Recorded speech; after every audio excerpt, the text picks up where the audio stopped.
Well, hey guys, I'm Nick and welcome to episode 5 for 2023 of Sci-Finatics Live. Thanks for everybody coming along to watch the live stream today.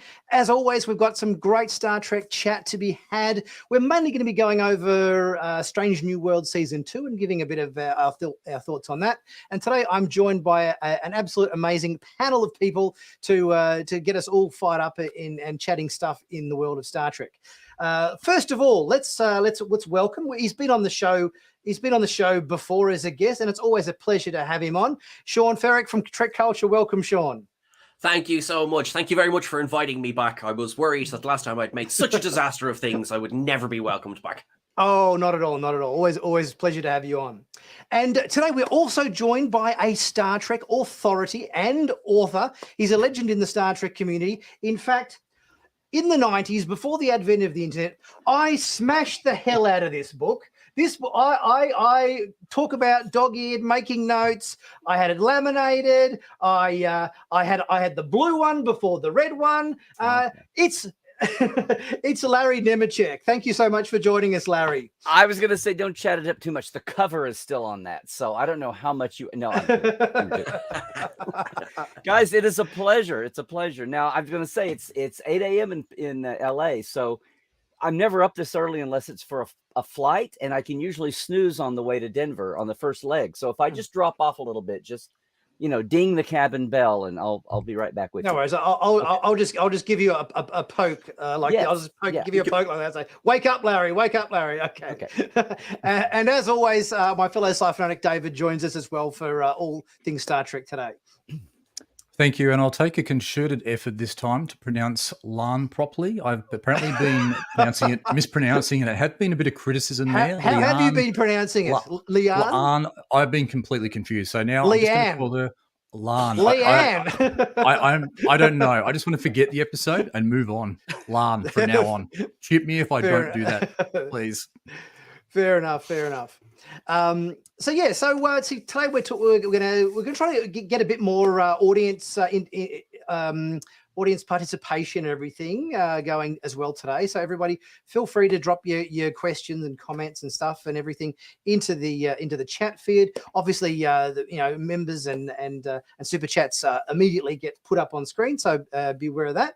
But yeah, we're just going to go over a bit of everything. Obviously, to start it off, I'll start it off by showing this message from Chuck A, who's been a long-time member of the channel. Great panel, Nick, Dr. Trek, Seán, and David. Thank you so much, Chuck, for that. But yeah, let's get into our chat about Strange New Worlds. Now, the last time we did a live show, I think we ended on episode 6. So we're going to start off today by going through our last 4 episodes of Strange New Worlds, starting with those old scientists and just giving our overall thoughts and impressions and everything on those last 4 episodes of the show. So talking about the 7th episode of the show, those old scientists.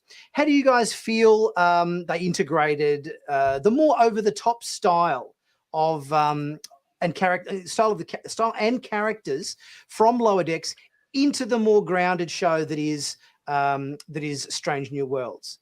Who wants to kick us off with their thoughts on that? It was dreadful. Just like okay. A terrible idea. I mean, just crossovers in general. I mean, what's next? Spock and the Next Generation? Just dreadful.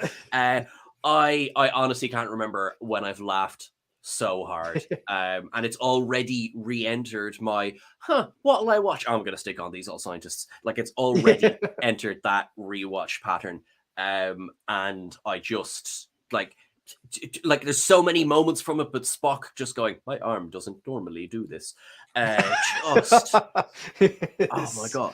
It was such a gamble. I mean, actually, no, absolutely. I want to ask, what do you all think when you first heard Lower Decks and Strange New Worlds were crossing over? What were your first thoughts? Well, I've heard the first thing I thought was, aside from the whole animation live action vibe combination, was it's 120 years different. So on top of whatever they're going to play with on just the media, they're going to have to make it. It's going to be a time show of some kind. And this was the best of DS9 going, okay, well, some stuff happens.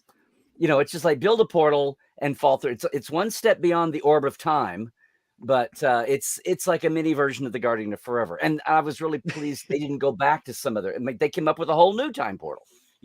We didn't go back to another one. This one, I thought they might have gone back to the Guardian of Forever with this one, but I agree with you. I'm glad they went into new territory for this one.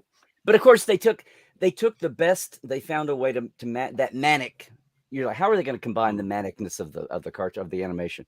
And they did, but they kept the tone. All that meta joking about the whole thing about it being animation versus live, or about this being portal number 47 million that we've been, all that kind of out there-ness, and then to meta-ize how they're talking about the differences. Boy, they sure talk fast and have references. Boy, they sure talk slow. And so all of that is what really grounded it. But I think the best thing and the choice that right off the bat, you get through the intro, and they're in lower decks. They're in full-blown animation.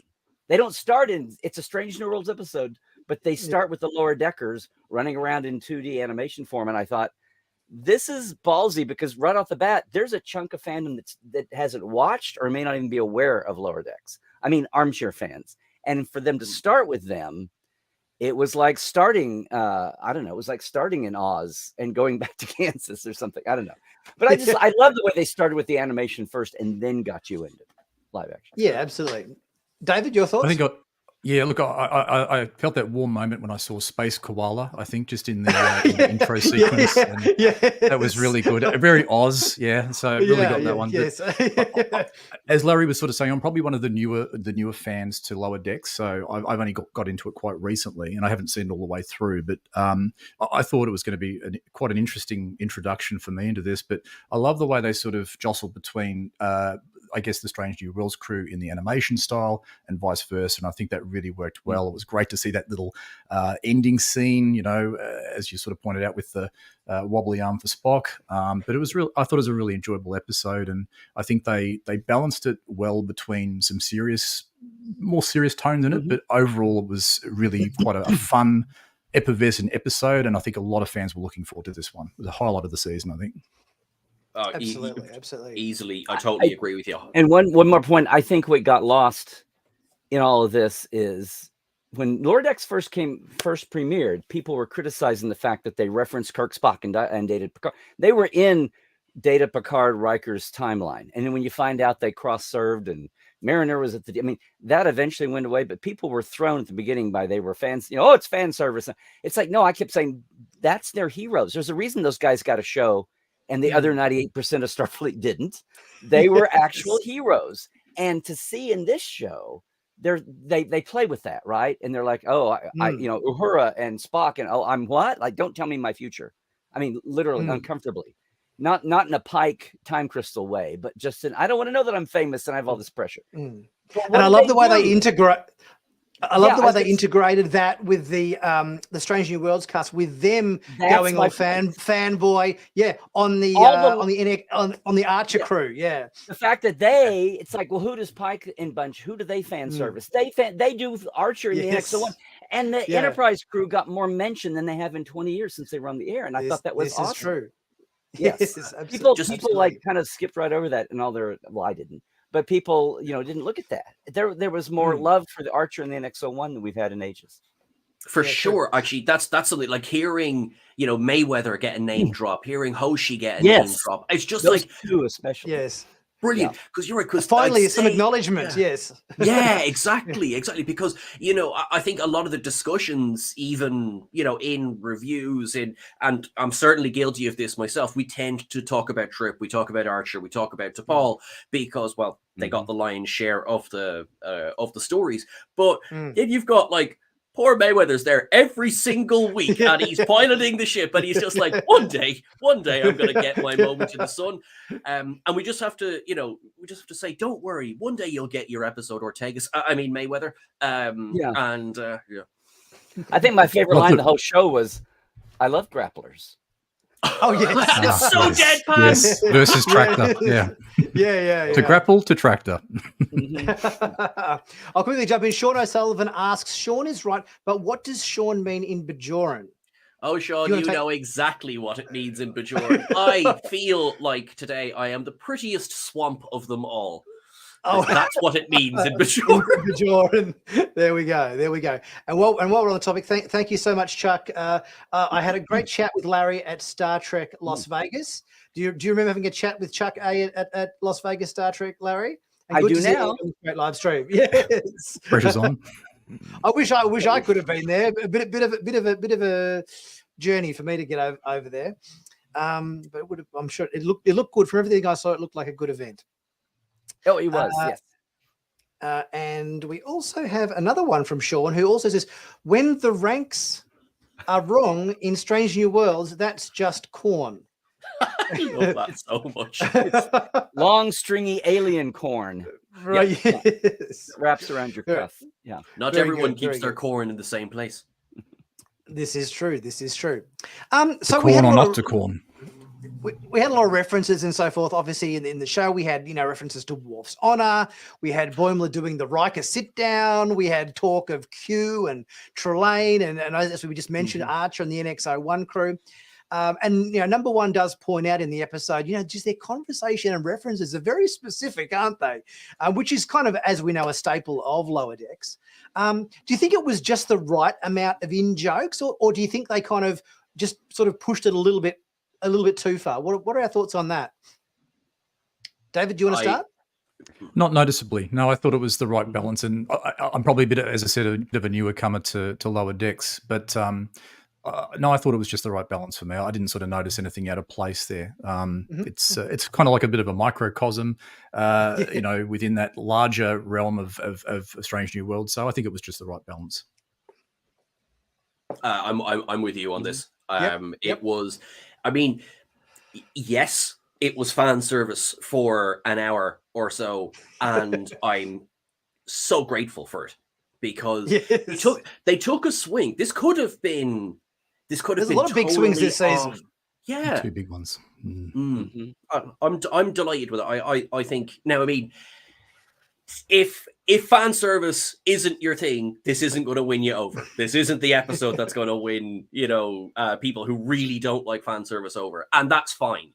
This episode felt like a bit of a gift. It was. I was surprised. I was pleased that not only did they balance the whole animation live action balance, but they still managed to give both them and all the live action people, everybody got a scene, everybody got a moment. They even had, what was great was even Rutherford and Tendi got bits, and then you had the ransom thing at the end. So even if I was surprised because I thought it was just a Boimler and Mariner show, and the fact they got everybody in, well, that many, the other two, and then even one of the other four. Was a gift too. But my thing about fan service is it's like if anybody mentions it, anytime there's a crossover, is it a legit crossover? And if you're going to go at it from the Lower Decks side, it's a little tongue in cheek anyway. But it's grounded. It's still grounded. Yeah. I think Jonathan Frakes did a great job of striking that perfect balance between the wacky zaniness of Lower Decks and obviously the more grounded, serious Star Trek that is Strange New Worlds. I think he just walked that line between those two genres, I think, pretty perfectly. Like I think he'd obviously, because he's been a part of the show before where he's done voiceover stuff for Riker on the series. So he's got a pretty good relationship, I think, with Mike McMahon. But I think he just managed to hit the right note with that one. Just about perfectly, I think. And the comedy and one of my other favorite moments was Spock and Boimler in the lab when it blows up. And I swear to God, they go to the old slow motion up and look out, and you've got the old, I'll say Fibber McGee Molly closet, where it's the last noise is the tire rim spinning around. Yes. And they wait for it, and then do the symmetrical look around. Yes. And that was a perfect blending of Lower Decks goofiness with the live action. And the fact that we got the Boimler scream in that moment, but I think was it twice we got the Boimler scream in the episode? Once when I think was it Ortegas and Uhura or something bumped into him in the bar. What are we calling this location? Does it have a name? Is it the recreation lounge or the bar or the? I never know what to call it. Has it actually been named on screen at any stage in terms of what they're calling it? I don't think so. Because it's sort of not really the mess hall either, is it? Because it's a full-on swing. It's a ball. Yeah. Yeah, It's a designer bar. It's a bar. Yeah. But they've never mentioned on the screen at any point, oh, I'll meet you in the such and such, you know. They just end up there, you know, having drinks and I cocktails and noticed in the stuff. finale Club Enterprise. something about Port Galley. Somebody mentioned Port Galley, and I was like, surely that's not what. Anyway, it's been. I mean, soon. that Port Galleys sounds just like the, you know, some storage room on the side of the ship they keep the kitchen utensils in or something, you know. The food preparation room. Yeah. Yes. Yes. Sean, I was a bit late bringing this one up. Sean, obviously, yes, Yeah, Triticale Horn. Yes, Yeah. Thank you, Sean. But Feeds I the think tribbles.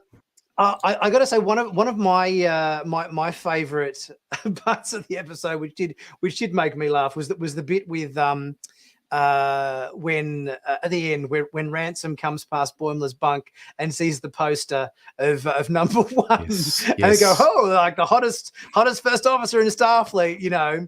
I wondered how they were going to get some sort of reference in there between Rebecca Romaine and Jerry O'Connell. Jerry O'Connell. Sorry, my mind just went blank there for a second. Jerry O'Connell. And I'm glad that they managed to squeeze a reference in there. I thought, how are they going to get it in there? I was hoping they would, and they managed to do it just about perfectly, I think. I think so. Yeah, like there's such a great balance of meta humor and plot-driven humor as well. You know. Yes. Did you pick up on that one, David? That Jerry O'Connell is married to Rebecca Romaine in real life?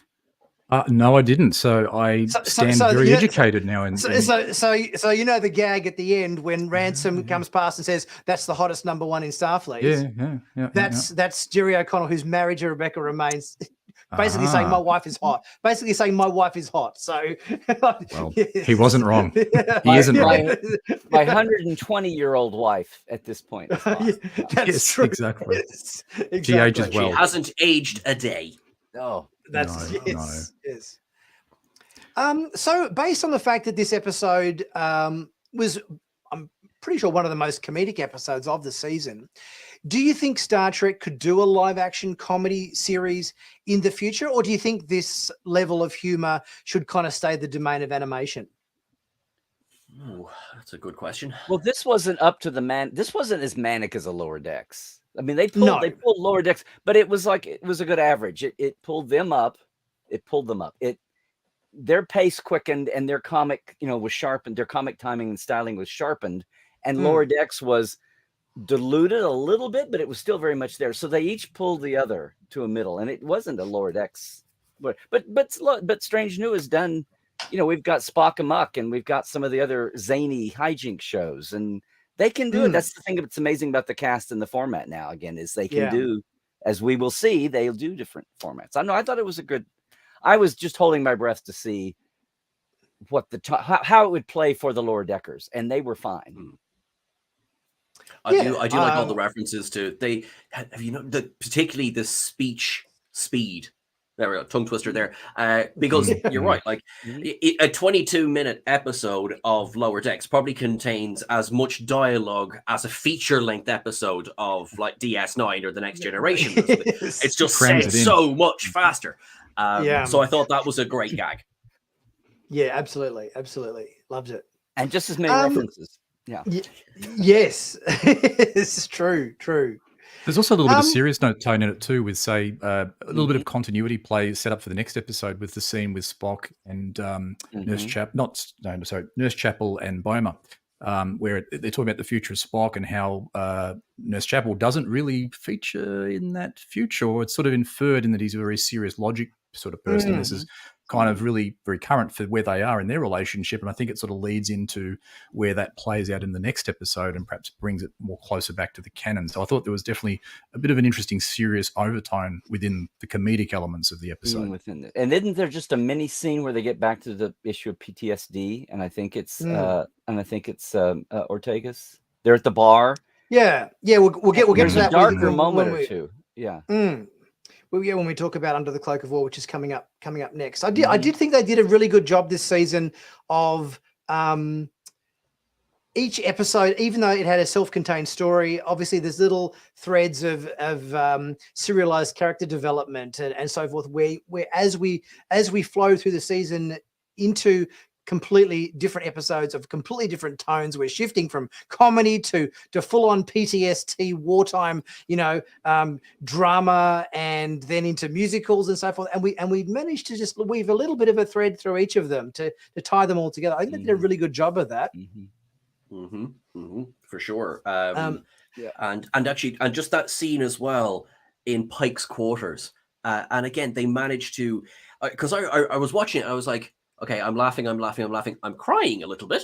And now I'm laughing again. That speech about, it's the first year he's going to be 1 year older than his dad. Yeah.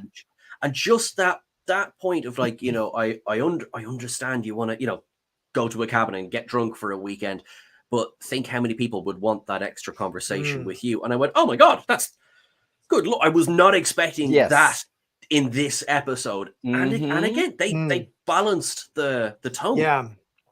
Yeah. Captain Dad with the kids. Yes, absolutely. Yeah, I think that scene did hit me a little bit too. I think, in the heart, and as you say, it came completely out of left field because you're kind of in the mood for laughs, and then they start tweaking on the heartstrings or whatever as well. So but the whole thing about hero worship and passing it down, we mentioned it earlier about the Pike bunch looks at the Archer crew, but that whole thing about hero worship and be careful who you but the scene between, and you think it's going to play for laughs, Mariner, and it good on Tani because she slipped right, well, both of them, but good on her, the scene with her and Uhura. And I didn't remember Mariner talking so much about Uhura being her hero goddess, but and in the flesh now, but the scene, the way it played out when they went from that to poignancy and Uhura going, will you stop? I mean, in her way, she's saying, stop worshiping me. I'm just this young kid trying to figure out my way right now.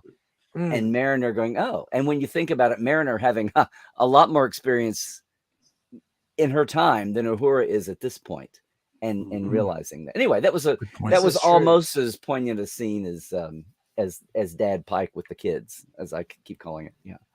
Yeah, that's absolutely right. I speaking of Mariner, I love the moment when she first kind of comes into the ready room for that briefing, and she kind of takes Boimler aside for a moment and says, I was completely unprepared for just how hot young Spock is. Now that moment was completely ad-libbed by Tawny Newsome. That was not written in the script. That was an ad-lib from her. And apparently, after doing that, Kurtzman brought her aside and said, you're a writer, aren't you? And she said, yeah, I've written some stuff. I can tell. And she's now got a gig as one of the staff writers for the Starfleet Academy series, largely based on that kind of, that drawing attention to the fact that that was a good line. Like, she came up with that on the spot sort of thing. So I thought that was quite a cool little thing to happen. Yeah. That you hear about those occasionally, but to get you a job is amazing. I mean, And then with Jack Wade's improvised Riker, I wonder what job that's going to get him. Yes. Maybe chair tester. Yes, maybe yes, chair tester. Yeah. I mean, the fact that Jonathan Frakes would have been there, obviously in the room, directing and blocking that scene out at the time, and then just because that was another ad-libbed. I think I read somewhere or saw somewhere that they spent a little bit of time once they'd worked out, we're going to do this moment with the Riker comment. I think there was quite a few takes as to how exactly he said it, like whether he said the Riker or just Riker, and how his delivery was, and he kind of, I think he delivered it like just in sort of like as if he was kind of talking to himself. Oh, Riker, it was, and I think that, but I heard there was like super a lot of takes that went down for that particular moment to get it right. I want to see the gag reel from this season already. Yes. Yeah. Oh, hopefully they put it on the hopefully they put it on the Blu-ray or whatever when when it come out on disc and so forth. We've got another super thanks from Sean again. Bet on word count, at least one ep of Lower Decks can beat the motion picture. Okay, Probably. yeah, that's it wouldn't be hard. Yes. Yes. All right, Nowhere, so let's move on. nowhere in a Lower Deck script will you see the direction blank reacts. Like there are no reaction shots. They don't take the time. Absolutely. Rightio. Let's move on. Let's have a bit of a chat about Under the Cloak of War, episode 8. So we're obviously going from our pretty heavily comedic episode to our pretty dark kind of PTSD wartime kind of drama episode. This is probably, I would say, one of the darkest episodes, I think, of the season. I think you could fairly say. And yeah, with that in mind, I guess dealing with sort of subjects of mass murder, PTSD, what were you guys' overall impressions of this episode? When we were doing the review, like we were thinking, those old scientists was Trials and Tribulations. This episode was the Siege of AR558. This was and what a tonal change. Like I was going to start with the joke and be like, funniest episode ever. No, like what a tonal change to go from the high comedy, the high energy of the previous week to this stuck with me for quite a while after the credits rolled. And Babs Olusomakun and Jess Bush are both fantastic in this episode. Because the weight of this story, and also now, I mean, I am by no means, I am not a veteran. I have never served, so I do not know the lived experience of the PTSD. But watching the feedback from this episode, it seems that they managed to capture that very, very well. That there has been a lot of talk of, yep, I can see not myself, obviously, but we can see ourselves in them just trying to get through this day. And I think this episode was a triumph. It wouldn't be one that, and this is not a criticism, but it wouldn't be one that I would rewatch often. This one is heavy. Yeah. I was going to say Melissa Navia too is one that's talked about it, and again, herself hasn't, but has heard from a lot of veterans that she hit the right notes. Her part as well, and that they all go on, but they all carry it, or the veterans, and now we've got those three especially out there. It's like Pike has his own burden he's carrying, but it's a twisted temporal timey-wimey, burden. The rest of them are more mundane, and that's bad enough. I guess. It also gave some context back to, I think it was Broken Circle, the earlier episode, where they were in this, I guess, an environment that reminded them of what was going on in that time, and where they had the what was it, the space Viagra or that super juice that made them sort of yes, don't quote me on the space Viagra, please. Yeah, but that sort of made them super super soldier serum, super soldier serum, probably the better one. Yeah. I'm so glad we got a name for it now instead of the green stuff. Yeah, indeed. A whole backstory for protocol. But it was very good in giving, I guess, that context of that heavy weight there, and where they've come from, and the cost of war, and how that never leaves you. It's not just it's not like a motel. You don't just check in and check out. That you carry that baggage away with you, probably for the rest of your life. And I think that and it must have been so confronting for so many of the crew then having, was it Dakra, I think? The Klingon, and kind of like you want to rip his head off or avenge the deaths of all of those that suffered and that were lost. Yet he's kind of like coming across as someone who's willing to bury the hatchet and wants to move on. And then there's this context at the end of it. Yeah. Well, it's AR558, Siege of AR558 hit me. But also the minute they said, they called him, they grunted and said, the Butcher of Jagal, I immediately thought of the Butcher of Galatep. And as it went along, it was like a combination of 3 or 4 episodes. Part of it was Pale Moonlight, just with the whole, can I live with it? Can I live with it at the end? that walking the line of the dark, the black and white, and the enigma at the end, and even Private Little War, where this is not a happy ending. There is no real ending. We're they intentionally, I guess they shot it 3 different ways, but that you're left wondering what exactly he did at the end. Whereas, say, at the end of most toys, Data tried to shoot Kivas Fajo. Like, what? That was a very weird moment, but this was supposed to be an enigma, although I think it's funny how everybody feels like they care. But I saw this as AR558, and especially just as a production way, how it's hard to do combat on a budget, and they very smartly made it about the hospital. I said Devi Perez got to write a MASH episode, but it's about the hospital, and the battle is always on the AR wall, and it's like they used the strengths because you can AR558, like, keep it dark, and we'll do a combat show on our tiny little budget. Mm-hmm. But anyway, I thought it was a real combination of Duet when you had this strong figure, only it was the inverse of Duet. That was a guy trying to atone for the sins of someone else by being the one you can all beat up on. And this was the opposite. It was the guy trying to be a martyr hero when he had been the coward and was trying to rewrite history. Anyway, it was the best of all of those. And left you with that heavy feeling of an enigma and a moral dilemma that was not going to be solved in even on a cinematic TV budget. It was not going to be solved in 60 minutes. There's that bit at the end as well that it felt again, because I think this is the closest to a DS9 episode that Strange New Worlds possibly has done. But that exchange between Mbenga and Pike right at the very end, to me, it's Strange New Worlds take on that line from the Mackie Part 2. It's easy to be a saint in paradise. And Mbenga says, you have the luxury of always seeing the best in people.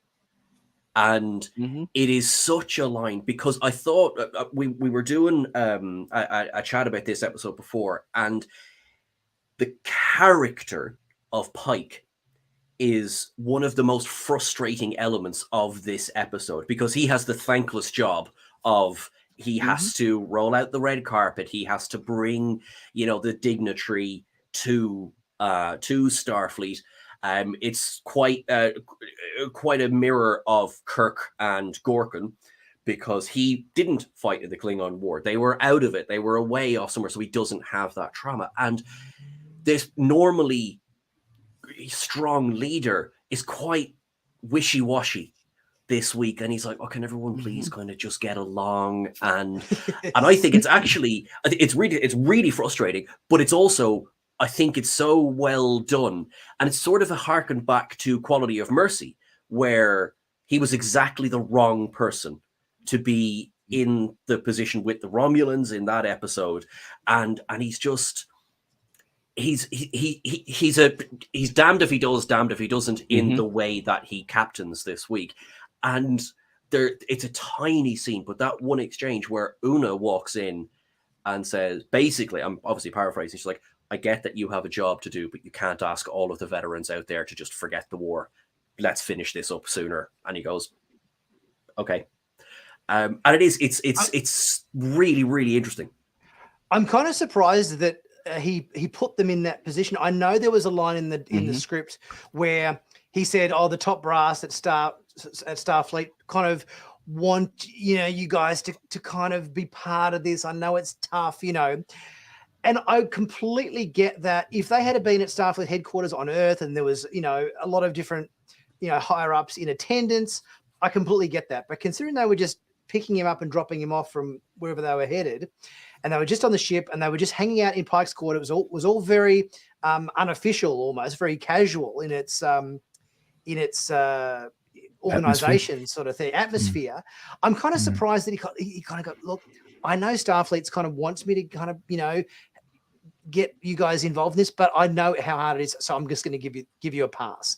Do you know what I mean? Like it felt a little bit like he was really putting them through unnecessary trauma and mental anguish in an environment that he had complete control of, if you know what I mean.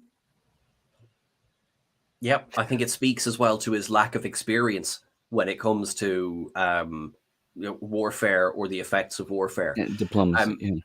Yeah. Yeah, like easily. I mean, it's as you said as well. How easy would it have been to just, oh, sorry, Mbenga and Chapel are working on this super time-sensitive project. Oh, they just can't get away from sickbay for how long is he here for? Exactly that amount of time. You know? Yes. Developing another batch of space Viagra. Yeah. Yes, exactly. Yeah. Yes. Well, this when I did. Oh, go ahead. Oh no, I was gonna quickly jump in. That we're sort of jumping ahead a little bit here, Raymond. Raymond's left us a $5 super thanks. Thank you so much, Raymond. And even we're going to very briefly jump forward to this question, even though we're ahead a few episodes from where our conversation is presently at. Though we know Mbenga and Sam Kirk will make it to original series, will La'an and Ortegas make it out alive since next season they were captured by the Gorn? Well, that's a good question, and you know, Very good question. Nope, they're all killed. It's a sad thing. It's sad. This Like the end of Blake this is 7. where they're finally just going completely away from canon altogether. In fact, they're going to just Mbenga and Sam Kirk are going to fight to the death, and they're just going to swap all the places. In fact, you know what? James Kirk's going to die. First episode, season 3. Yeah. And then we'll find out we've been in the Kelvin universe or something all along. Instead. Yeah. Or they go to that Roman planet where they had the gladiatorial contests. Oh, that's right. Yes, that's right. I wonder if we'll see that. So here's let me throw something out that this is what I got to on Second Opinion when I reviewed or reacted to this show. I like to react more than review, but there's a meta thing going on ever since the end of Discovery, and partly because I like Mary Chieffo so much. But if you step back, we're always talking. I'm always saying people that get knickers and a twist here about, oh, how about that for you guys? About the Klingons and about all the legacy characters we know of in some of the meta universe. That we're still in 2259, where no man is 2265. His chief medical officer is Mark Piper. Kirk's is by then. I mean, you know, and then the run of the original series starts in 2266. So we are 6 and 7 years away from the original series. Okay. Mm-hmm. And that not just for the characters, but also for the universe writ large, in that part of you're looking at Pike here and being the diplomat and why is he so wishy-washy. Part of this is not just that it's this Klingon ambassador and his legacy personal, which is huge, but it's also a cog. It's a chess piece in the whole Federation Klingon situation. And you had this quiet Klingon, and as Discovery settles, he was very quiet, wasn't he? Well, yeah, he was. But what I'm saying is, if you look at it as the Klingon tribes, a little bit like the way Lawrence of Arabia and the Arab tribes go into World War I, and they come out, you know, unified, and they'd been nomadic and disparate, and then 20th century and oil hits them, and they're okay. If you're looking at the Klingon Empire as that kind of activated thing now, to the point where we had the war for 2 years. And the Federation is looking at it like, let's not do that again. Let's see, let's take some baby steps. So you had, was it Broken Circle, the opener this year, where we got Klingons, and we saw a little bit of personal, in another reality, I could have called you friend, except we know how that turned out. This is a time when, oh, look, we're all drinking together in Pelia, and we're gonna make friends of these guys. We're gonna be okay. And here's a case where that's still, you might be there. Look, we're having an ambassador aboard. That things can't be that tense, even though personally it is. But we also know in a big sense that in 6-7 years, we're going to be back at Organia and Core again. And I guess using augments for your front guys. But part of me has wondered all along, if L'Rell was the chancellor, how do we get from that point even? And we last saw her kind of on shaky ground. I'm hoping one of these episodes somewhere along the way, not that I want to see a Klingon episode again, but I'd like to have some kind of reference, if we're only going to get 10 a year, to what's going on with the Klingons, because I don't feel well for L'Rell's reign or her chancellorship. And so you feel we need an episode just to bridge the gap a little bit between what we saw in season 1/2 of Discovery as to where we are now in Strange New Worlds, just to kind of fill in a little bit of the gaps. I just think there's we're looking ahead to what we know is going to happen in 7 years with all these individuals, with Spock and Mbenga, or what we don't know, and Roger Corby, and there's Layla Kalomi out there somewhere. But I'd like to see in a big picture way what's going on with the Klingons, just because this seems to be very detente-ish right now. And I don't think L'Rell is going to be the one in charge by the time we get to first season TOS. No. And I think there's going to be a a backlash to what happened by the end of the war, and this kind of, a touchy-feely situation is not going to stay prolonged. It's not going to keep going. And I think that's what Pike was feeling. He didn't want to be the guy to blow up this fragile detente, so he was doing all he could here to make nice, even though the particular character who was doing it was not who he would have wanted at all. Yeah, problematic. Okay. That's a super interesting point. You're right. What I would love to see, and this is more from I think maybe a behind the scenes point of view as well, is that one of my biggest criticisms about the episode was in the previously on, we see the Discovery Klingons. They have not been shown at all, and it feels very much like that didn't happen. But I want to see characters like L'Rell. You're undoing therapy now, Sean. You're undoing therapy. I know. What's the tagline? The last Klingon on the left. If you feel panicked, just remind yourself it's just a movie. It's just a. But I would look in the way that in Picard they managed to, in one line of dialogue, explain why some Romulans have the head ridges and why some don't.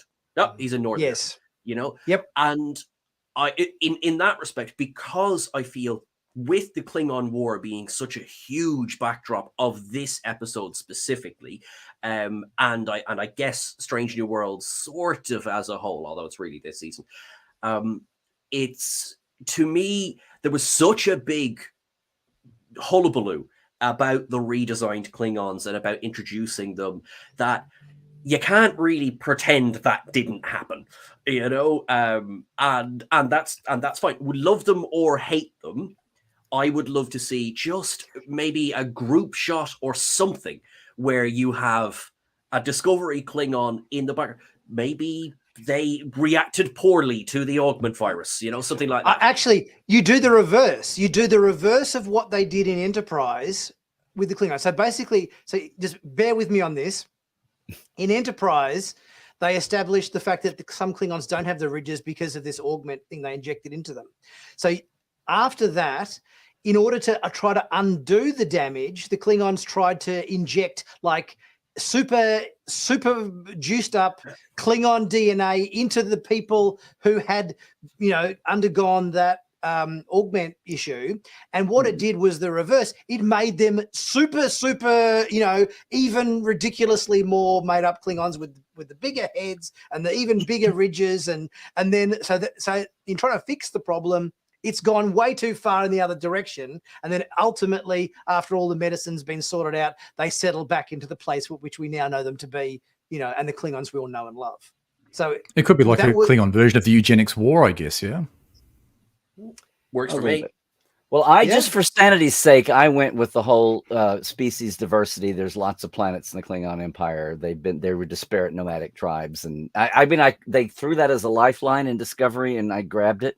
But, by the second season, they were in a production since they were backtracking madly from that. But there were scenes, some of the one or two L'Rell episodes, I want to say where she's on the balcony and faking killing her baby and all that they had a display. There was a variety of Klingons. And I want to say in Broken Circle, there was a variety of Klingon. Not a big, didn't hit you in the face, but there were some balder ones. Just to kind of cling on to that it's species diversity. So which is now is all over is rampant now. I felt like the design of the Klingons in Broken Circle, they took a page more so out of the Klingons we saw in all of the TOS feature films. I think the makeup resembled that most closely, I think. Like there was something that looked like the Undiscovered Country Klingons, or some looked like the Final Frontier Klingons. But yeah, I definitely felt that was where they were kind of drawing inspiration from. I love that as well, actually. You're mentioning the Undiscovered Country there. And of course, Klingon ridges are designed by the actor's star power. Because I think it was Christopher Plummer quite famously said, it's like, I'll be a Klingon, but can we not go a bit crazy with the ridges? Dial it down a little bit. So that's why Chang has very, very light ridging going on, which I think is hilarious. Because, kind of like, Christopher Plummer doesn't strike me as someone you say no to when it comes to that kind of a request. And And he was thinking big screen, he was thinking, you're seeing it. In the theater. He's an actor who didn't want his face covered up. He wanted to be able to, emote and everything. And he didn't want so much prosthetics all over himself that he was going to be completely hidden from the audience's view. But only one eye. Yeah, all of this gets back though. It's through texture, not trivia. I say it's this adversity of different egos and creative visions and budgets and screen size, but it does get back to it's silly to think about. We talk about cardboard cutout villains. Well, cardboard cutout, species. The diversity in the original series was: did you have a full beard or a Fu Manchu or nothing? I mean, that was So, and it's not just Klingons. When they first started having Black and Asian Vulcans, over the years, and now, oh my God, we've got 3-digit. This is harder, but we've got 3-digit cloven hoof Tellarites, and the mistake that now we have to live with 5 fingers. Oh yes, the tusk Tellarites, the tusk ones, and the big Tellarites, and then the ones that look a little bit more sort of like they did in the original series with the sort of pig snouts versus the tusks. And right. Very true. Yes. But Speaking of Klingon, and the Andorians, are the antenna in the front or in the back? Do they have ears? Do they not have ears? But now this whole thing about, we just say species diversity, and Speaking of Klingon makeup, there's been a little bit of controversy or whatever I've been reading from viewers and whatnot, complaining about the look of the makeup from Ra in that episode, saying that his head looked more like he was wearing a bike helmet or something. What did you guys think of the makeup for him? Did you go with it, or was it kind of like? No, I got up and stomped out of the room.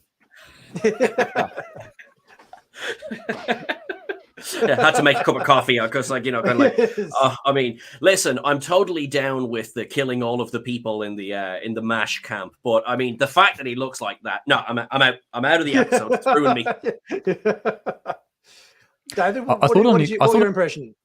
Look, I think more probably in his personality type. I found him a very interesting ambassador because he was too jovial and I don't know whether he's been sort of practicing up for dealing with humans or something, but he didn't have like Gorkon's regality or and there's a few others that were in the Next Generation series that I can't remember at the moment. But when you're talking about a Klingon ambassador, there's a certain regality about them. They don't have to be super aggressive, but the cracking the jokes and the I'm down with you humans. That's I found that a little bit difficult to digest.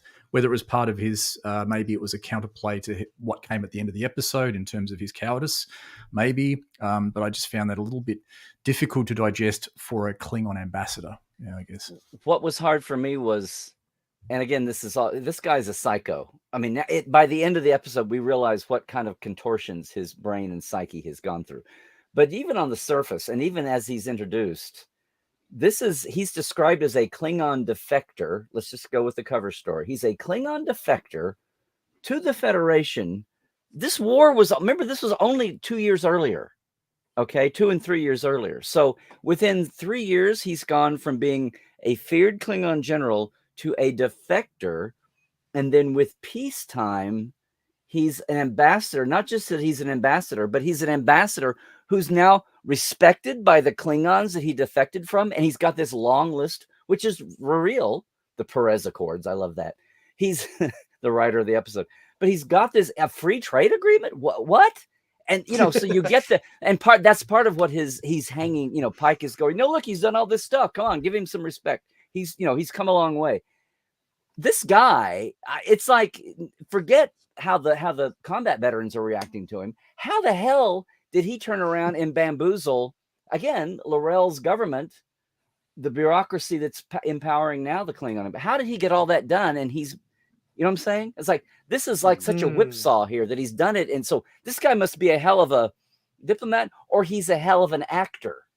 If he can go back and, hornswoggle his own people that he defected from. It's like, imagine if at the height of the Cold War, an American or a Russian had done this and then turned around and then had the trust of both sides to crank out a bunch of landmark treaties. Yeah. So when you think about it, that was my biggest problem with it. But then you think, well, if you go with that, then that's what kind of an you know, and a charismatic, you know, would-be leader this guy is, and why he bamboozled people, and why it was so, why he could keep that sneering kind of charm even when the truth was coming out. And that's why it was so tough for M'Benga and M'Benga to do. Anyway, that's another been layer debated to in this. the comments. Yeah. Yes. I actually want to pick up on that, Larry, because I think that.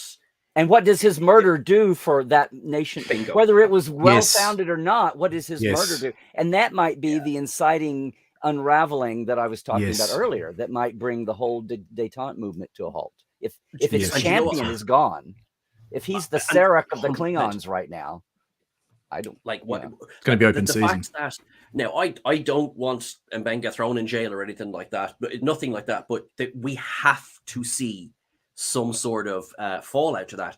And now, in a way, because the musical features Klingons, but it's a musical. I understand that, like, they didn't come in firing. Okay, and it's a different situation altogether. But the fact that there's been no mention of any fallout from it, that there's like, how did the Klingons react to? Hang on, he was traveling on your ship under your protection, got killed, and we're all just supposed to be fine with this. How did Starfleet react to be like, you know, well, we're never going to send the Enterprise under Captain Pike to host a dignitary again, and you know, there's been nothing.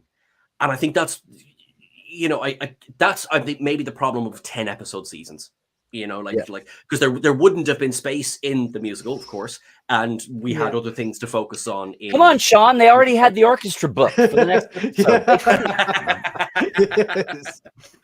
that was it. They just happened to get that one trio of Kling pop ships. This is something that I feel. They were threatening. They were threatening Kling pop. I love it. I would be worried if they don't address this in season 3. Not that, like, again, not like, oh, damn you, M'Benga, but just surely this has to have a knock on, and perhaps this is the inciting thing that gets us to Errand of Mercy. Right. Yes. There's another element here too. Again, I'd love to see Mary Chieffo back, even if it's the last time we might see her. Yep. Yeah. There's another element here too with the Gorn, because I think maybe there is something cooking in Klingon land that we haven't seen yet that will come out, because the Federation are very, and I'm probably jumping a little bit ahead here to the Gorn parts, but the Federation are very anti. Oh, don't upset the Gorn. We don't want to upset them, even though they're slaughtering people. There's kind of like this. They don't want to engage on two fronts, and maybe they're aware of something going on. As maybe some fallout from the death of Dakra that's cooking in the background, that could be, you know, also linking into some issues within the Empire itself, but also being aware that they don't want to be engaging, you know, getting headstrong with the Gorn as well. So, yeah. Because I think the Gorn area of space is, I think you got the Federation kind of here, and you got the Klingon Empire here, and the Gorn is sort of in the same sort of area. Looking at the star maps they have up on the wall or whatever, it's certainly, the Romulans are like in a completely different. They're like way up the top sort of thing. So, I mean, as you say, it's sort of fighting a war on multiple fronts is something that, you know, they don't want to do, but at the same time, it's only been 2 years since the Klingons were at Starbase 1 in the outer edge of the solar system. I mean, you know, it's been 2 years since they came very close to being totally overrun. Wherever Starbase 1 actually was. 2 years. Yes, this is true. Got a quick question from Raymond. Thank you for the super chat, Raymond. Can Pelia make a cameo in future Trek series? Yes, please. Well, yes, yeah, absolutely. Why not? I think think she's a great addition to the cast, and I think she's a great character.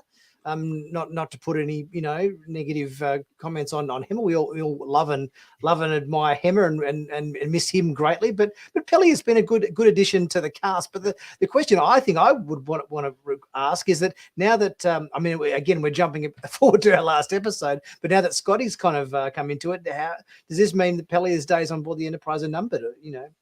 I don't know. Or something happens to her.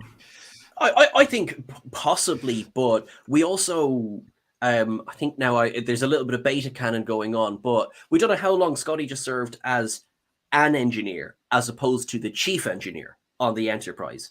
Like he could be, Pelia's assistant for a few years. And I really, just based on that one scene, I'm already looking forward to seeing more Scotty and Pelia scenes. I think that's going to be really, really good going forward. Just on the Pelia making cameos, I would love if she was an instructor in Starfleet Academy. I would love it because she's Lanthanite. Yes. That's, what's 1,000 years to a Lanthanite even. And exactly. She has that kind of acerbic wit. And also, I'm just Carol Kane's agent, and I'm just trying to get her a full-time job here. Yes. I mean, they could. I consider it as being a completely plausible thing that they're grooming her. They've set her up as being a former lecturer at Starfleet Academy in engineering. We just do a time jump forward, and she's still kicking about Starfleet. Whatever is 1,000 years in the future, and I should be. She would look exactly the same. What kills me is once they reveal this about her, that she's a Lanthrosite. I think I keep wanting to say, is that like Lanthanite? Yeah, Lanthanite. Yeah. Like coal. And no. But it's like, is she this general? Well, if you're using her like a Guinan was like Elarians were hundreds of years old. Oh no, I'll see your Elarian and raise you a Lantern. She's thousands of years old. So you can play with that. So how far back does she goes? And she should be around for Academy and Discovery finale season or whatever they want to throw at you. But I'm just amazed at how they all know this now, and just to have a being that has been like, why does she not have a cluster of Federation historians around her every second of the day? Because now I want to ask you about 1927, or I want to ask you about 3142, or I want to ask you about 14 BC. I mean, maybe that's why she got the job on the Enterprise, because she just got getting pestered nonstop back at Starfleet Academy. She wants to go underground. But but now, it used to be the joke on the original series. Everybody that died, all the red shirts, they never had emotion, but there was his dad got me in the Academy. Oh, this, oh, that. Well, now with her, it's like, oh yeah, well, you're my student. You're my best student. You're my worst student. You're the student I lie about. You're the student that got famous, and I have no idea why. I mean, that's just going to be a running joke now. So I don't know. I for one, though, was praying. I was so glad when they had her replace Hemmer. Not that I liked losing Hemmer, but I was just, there's a little bit of me, and this may be sacrilege, that I just want Pike's show to be Pike's show. And we start off with these legacy characters, and I think I will defend this, they've totally threaded the needle on everyone so far. Uhura has never been in a scene with T'Pring, for starters. Okay. But I just was really hoping they would hold off on Scotty. And I'm like, the whole thing about Pelia being a professor who's run away with them, kind of, I thought, well, that feels very temporary. I wonder if we'll only have her for a season. And I was really hoping she didn't do a Hemmer. And like, you can't kill off your engineer. It can't be like the drummer in what's called Spinal Tap. Yeah, Spinal Tap. We can't kill off the engineer every year. So I'm glad she's survived so far. But I really hope it's not just and now it's like, and one more piece. We're slowly changing the puzzle. Well, they sort of did that in Discovery, where every season would have a new captain as the captain of Discovery. That was Discovery. Yes.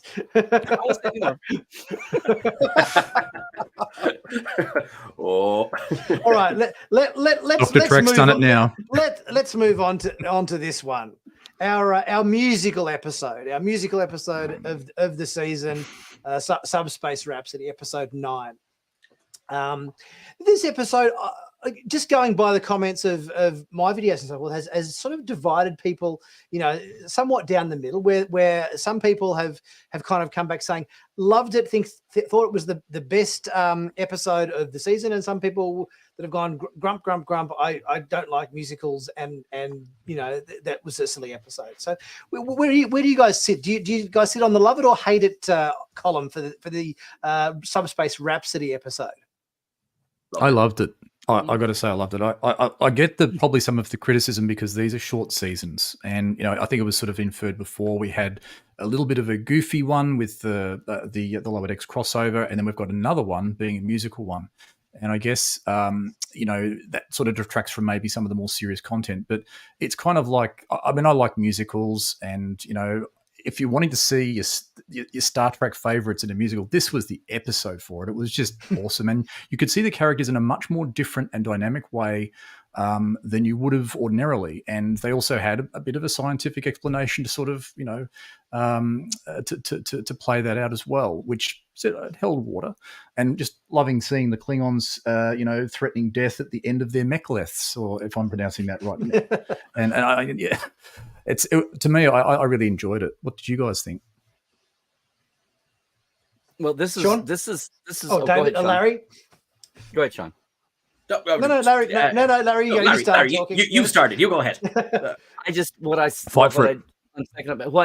This is another case where I think it's like every time, Strange New World, every time, for the most part, that there's been some new wrinkle and people are holding their breath, then I think it's been delivered. I think there's been only one or two misfires, and not near as many this time and not in a grand way, but no Aquiels and no, but every time I go in with a low bar and it's exceeded. It's a little bit like the pilot for Enterprise. I was so terrified of what they were going to do, and I was like, okay, well, Kronos in 4 days, that's the worst thing. Then okay, this wasn't as bad as I was expecting, and these are far from that. The Lower Deckers, those old scientists, was okay. That was awesome. The musical, I was like, okay, we know we've got singers in the cast. We'll see what this is. And the fact that this is so yes, it's so grounded in good old Star Trek technobabble. They get into the musical and every once in a while I would even have but what about I even got to a point where I was like, well, what? Oh, it's musical, but shouldn't a musical and a singing performance, cultural trope be different for every alien planet? How did these aliens know? And someone said it was Uhura that triggered it. It was the random chance, the wacky random chance of her in that moment, and that it was her in that moment at that spot. And it was like, oh, so, and her thing that she says, the Great American Songbook. So it was like, okay, so that covers that. But the idea that not only were they there, they were very much aware of it. They were trying to get out of it.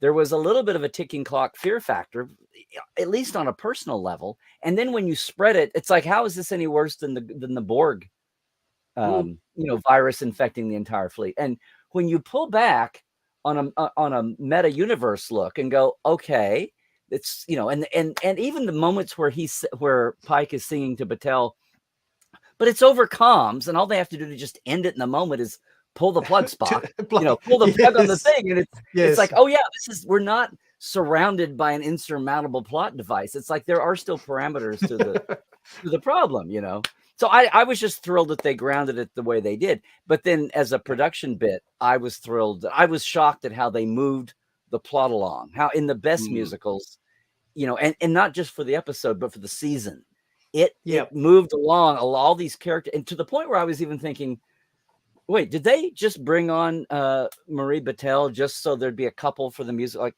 did we just do Spock Chapel here? Did we just set all this up? Did we just build a bar set just so we could have the musical episode? Like, was this I don't know. I'm kidding. But it felt like it was just this natural, so that almost like the finale that we get to can be not standalone, but it can almost be a take a breath and then move off. It almost felt like this could have almost been the finale to the season. You know what I mean? Like all the it was so relationship driven, and not just relationships, but there were, Chapel decides to go and Pike has another moment. And anyway, I was shocked and relieved at how well it served the episode, to the point where at the end I thought, how is this no different than a Naked Time or a Naked Now or some other, the characters are altered and have to get back to normal somehow.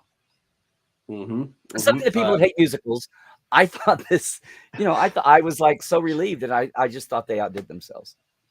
If you're going to do it. I concur. Yeah, no, I agree. Like, it was, in a way, like, it is grounded and there is an explanation, but also in the best Star Trek tropes, it's just like, what's causing it? Space stuff. Cool. And, it's like, we have to follow the rules of musicals. Of course we do. And that's why, you know, and we Because it was don't Uhura. exactly, yeah, and Yep. we don't spend too much time trying to over explain. You know, again, a lovely, great Trek trope is Data takes 4 sentences to say something, and Crusher goes, in English, Data. You know, got to plug up the hole. All right, then. Yeah. And it sort of works like that. There was, and I see in the comments as well, there was a lot of people before the musical dropped were thinking, oh no, you know, is this jumping the shark? And, you know, and even the director in an interview with Cinema Blend, he basically said, are we jumping the shark here? And I'm paraphrasing, but he said, well, yeah, so let's make it the biggest jump we possibly can. You know, if we're going to do it, let's lean into this where we get our Kling pop from. Because, of course, everyone, I saw them going like, you know, why didn't we get Klingon opera? Because that's what you expected. You expected Klingon opera. And giving us something like that was just, I mean, I think I covered my screen with coffee.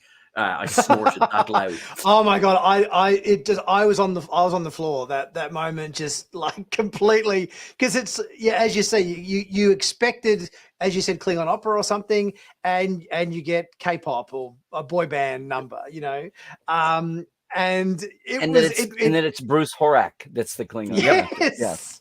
The return of Hemmer, sort of. Yeah. I love the fact that they got him back to do. I did remember reading somewhere that he was coming back as a little guest appearance this season, and it had kind of gone out of my mind until I saw this episode. Think, oh, that's right. I did remember they said he was coming back just to play some other character as a cameo or something, you know. But what a way back into the show. But what I love was the Klingons were aware of what was going on too, that it was a virus, they were being affected. This is something the Federation did. But there's just one moment when he's on screen with Pike, and right before he lurches into his song, there's this dreaded look. He's like, oh God, no. It's like when you feel the fever coming on, or you're about to sneeze. He's like, he's growling. He's and like, oh, shit. Okay, and now I'm off and running. Here it comes. Me too. It's the whole thing, tongue firmly in cheek. Even the serious bits, tongue firmly in cheek for the episode. And I think it's, in my opinion, it's the shows that take the risks that tend to stick around.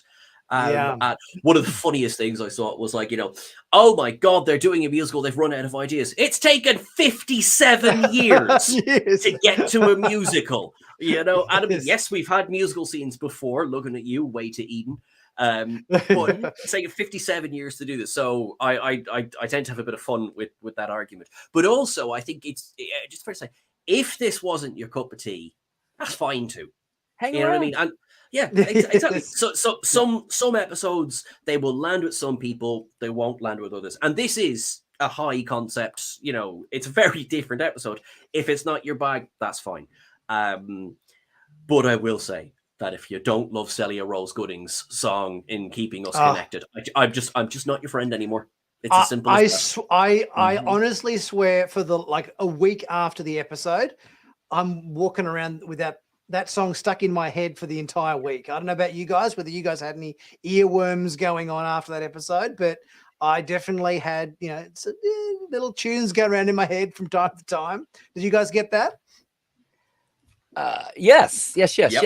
What got me the first time, and I kept going back, I loved, oh yes. Yay, David. It was, what did I come up with? Kirk, Pike, David Bowie, like China Doll Pike, and Alice Cooper Spock. I was like, well, this is interesting. Okay, fine. But really, and then the Smothers Brothers Kirk, or the Kirk Smothers Brothers.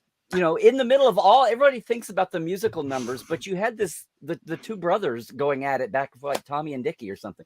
But I will also say, though, that the scene of it's kind of a made up, you know, it's just this mini arc just since Tomorrow and Tomorrow and Tomorrow. But the whole resolution of the La'an has a crush on Kirk, fake Kirk, but will it apply? You know, yeah. And she's carrying that around again. I think it's like, was that just invented just to resolve in the musical?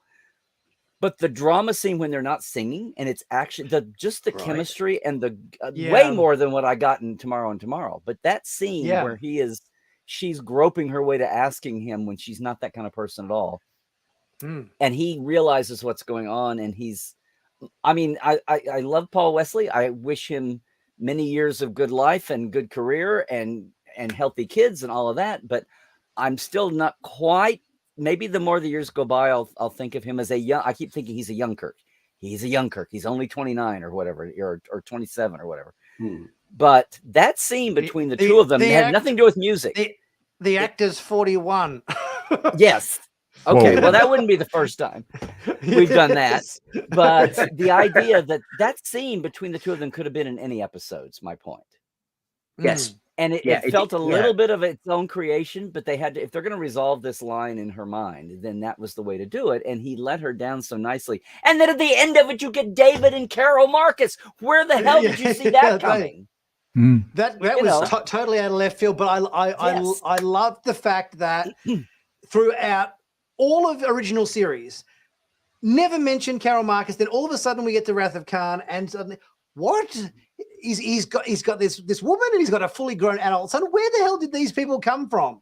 It just seemed so completely out of left field when that was introduced. I love the fact that they've at least gone to the effort of okay, we kind of realize that this was out of left field. We're now at least dropping some seeds, along the path where you can say, okay, this is where it comes. This is true. Yes. Yeah. Yes. I forgot about him. Yeah, true. Beard and silhouette, but yeah. Yes. Fun fact though, in the mishmash that finally became Wrath of Khan, for about 5 seconds, they were going to have Carol Marcus be Janet Wallace. Because Janet, in Deadly Years, the blonde lab nurse and Kirk and her had a relationship before, and they were going to go back and say, well, the moment that was already in the past in Deadly Years is where David came from. Or anyway, that was, and then they decided not to, and just because it would be backstory, we'll know, except our hardcore audience. So that would have been funny if that. But anyway, that's you're talking about things coming out of the blue. Even in the ancient days, there was an instinct at first to try to do that. But anyway, yes, I just didn't see that coming. In the middle of worrying about how the songs would play, we get the acknowledgement of and I instantly, of course, did the math. Okay, it's 2259. Okay, if he's born this year, the next year, then that means he'll be 26 or 27. Oh my God, it works. So yeah. And as well, I love the kind of, it's sort of like a little gentle reminder, because I remember when Picard season 3 was coming out, and there was a lot of kind of comparisons. Oh, Picard's got a secret son as well, and I was like, the difference is, no, Kirk knew David existed, he just didn't have a relationship with him. At the request of the mother. Yes, exactly. Carol asked me to were we stay together? away. Were we going to be? I did what you asked. Exactly, you're exactly right. And it's just that little kind of like, remember, he did know about David. He was just honoring the respects of the mother, or being a terrible father, whatever way you want to look at it, really. Kind of respectful partner for however long, terrible father. But he did know David existed, and I loved that here, because exactly as you say, did not see it coming that we would have, because we've had barely any Kirk, and rightly so. I want to go back to what you said. I like that it's Pike's Enterprise. I love Paul Wesley. I'm enjoying his take on Kirk. It's very fun, and I do like that they're kind of seeding the original series a little bit, but let it be Pike's show for a while. But it does feel like we got a lot of Kirk this season, based on, I mean, almost we got more Kirk screen time than maybe some of our other supporting cast members, maybe even this season. Was it like 3 or 4 episodes this season Kirk was in? Some of it was fake Kirk, of course, but still. Yes. Yeah. Well, going back to the finale of season 1, This is true. Yeah. Favorite song? What was everyone's favorite song from the musical episode? I'm ready. I'd go with that. Yeah. Yeah. Yep. That's sorry, I don't know the names. I love Chapel's Moulin Rouge bit there. That was I'm ready. And she owned it. Yep. I don't know, and I don't know the time, but I think my favorite line that just hit me, both as a line in a musical and just as a very Star Trek. If you're gonna have a Star Trek musical, I think it's is is it Lon's? I think it's time to change my paradigm. Oh yeah. I just love that couplet. I just love that. yeah. Anyway, yeah. Yeah, Lan's song was The early one. Lan's God, song I've was forgotten the How Would name, That so- Feel? How Would That Feel was Lan's song. Yeah. And I know that the Oh, yeah. soundtrack was what number one in the US at times, and Yeah, two so for a long time, and it was second really? or third, and number 2, number 3 in the UK. It I was think it's amazing. currently number 1 on iTunes, I think. Okay, still, Or at okay. least was yesterday. I just happened to be scrolling through the feed. It's like, oh, there it is. You know. Oh, nice. Yeah. Yeah. No. I think that, Taylor. the song that's been in my ear more often than the others, I think, would probably be Keep Us Connected. I think that one's been stuck in my head the most, I think, over the course of the last couple of weeks. Probably that one, and a little bit of Private Conversation. I think a little bit of those two ones have probably been, bobbing around in my head the most the last couple of weeks, I think. Rightio. So we're on to our final episode of the season, episode 10. Are we saying hegemony or are we saying hegemony? Because hegemony. Tomato. I think both is correct. I looked it up and either pronunciation is acceptable. Oh, I think. okay. Babinga umbinga. Yes, I think my research determined that I think the UK, Australia, New Zealand, and so forth tend to say hegemony. In the US, I think is more so hegemony. Is that? Would you guys? Larry, would you agree with that? I would agree with the American pronunciation is. Okay. Cool. Funny okay, that. We'll go with that one then. So in terms of season finales and everything, I was just shocked that we got our first to be continued season finale for how long has it been? Like obviously the old to be continueds were a staple back in the Rick Berman era of Star Trek, but it's been quite a while since we've had it to be continued season finale. What did you guys think about that? I was just thinking it's been a long time since 1990 and Mr. Warfire, and 3 months seemed like an eternity. And now you had a streaming summer hiatus on top of a strike delay. So I'm amazed more people didn't. I'm amazed more people hadn't screamed and done a Klingon death wail over this. Yes. Well, I think we're going to be waiting more than 3 months. Yeah.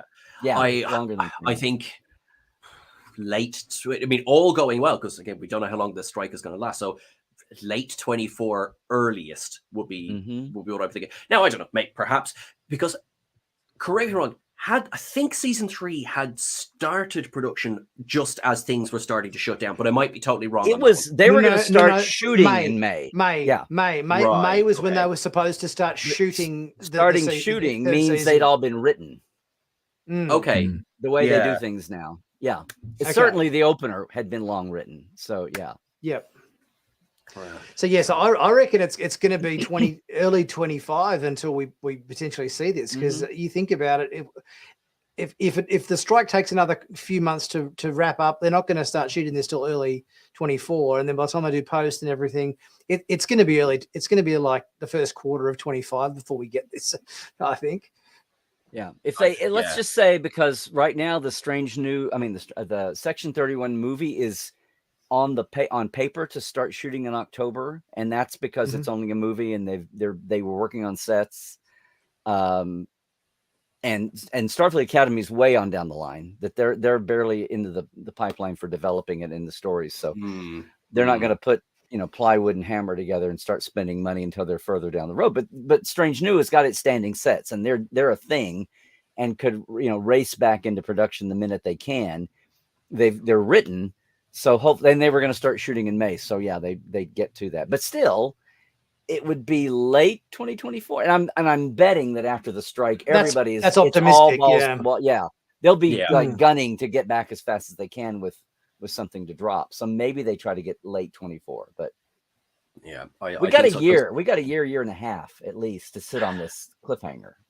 This and that's like, I mean, I know obviously they couldn't have known that when they were making season 2. Well, I'd spoken to some people. Apparently, there's been rumblings of strike action for going back a couple of years, but I'd say let's say they didn't know that they were going to be as big a gap between them.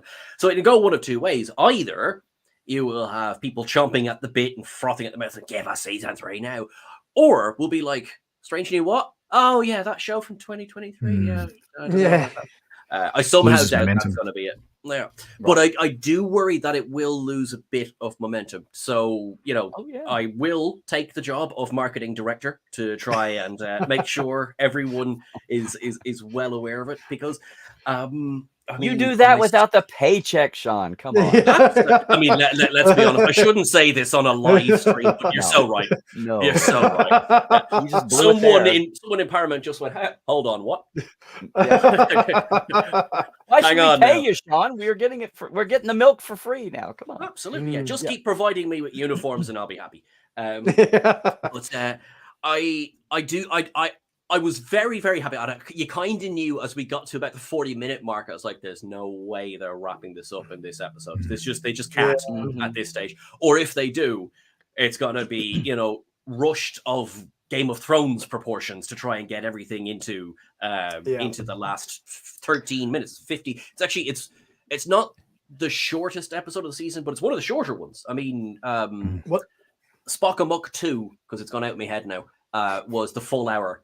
And when half of the last 10-15 minutes was Pelia and Scotty running around with handfuls of stuff, like I was watching thinking, this is the most. I used to criticize the JJ movies because half the movies were people in a ship that has no one does intercoms anymore just to deliver messages.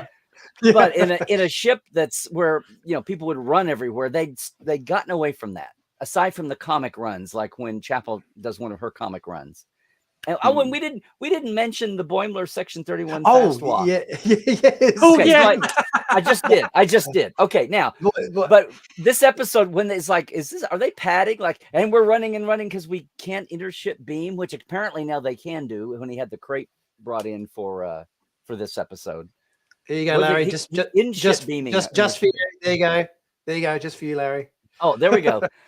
And someone said, was that CG? And I think somebody actually asked him in an interview. He's like, no, that's actually me doing that walk. Yes, there you go. There you go. Throwback.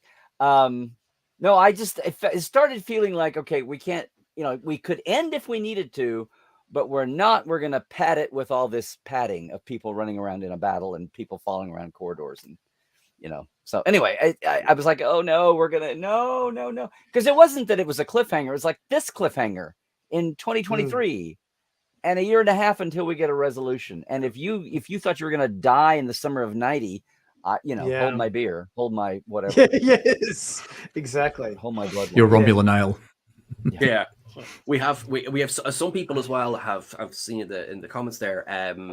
Like we know Mbenga and Samkirk appear in the original series, whereas La'an and Ortegas don't appear in the original series. So it's kind of like, some of the plot armor, but then again, this show is going to go, they're talking, David Fisher's like going, we could run 10 years. They're not going to kill off a regular that soon when it wasn't like him or like, he was cast and they were telling him, we're going to kill you at the end of the first season.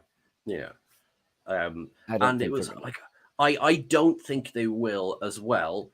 I think maybe they've left it in such a way that we're meant to question that. Like, well, I suppose there is. I mean, they've been over to the board ship. They're all going to die, In fact, they're going to double kill Sam Kirk. But like, they're going to hire him, fire him, hire him, fire him, hire him, fire him. Yes. Dan Janot is just confused at this stage. Like, am I back next? Okay, fine.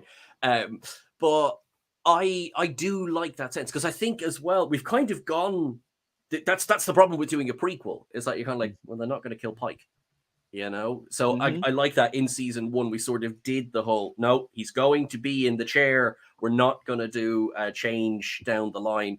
I would have no problem with them retconning the chair at all. Just throwing that out there. You know, we've addressed the timey-wimey of it all, which I loved, by the way. I loved how they did that in Tomorrow, because it's so simple. It's like, basically time pushes back. Brilliant. Okay, that's fine. That works for me.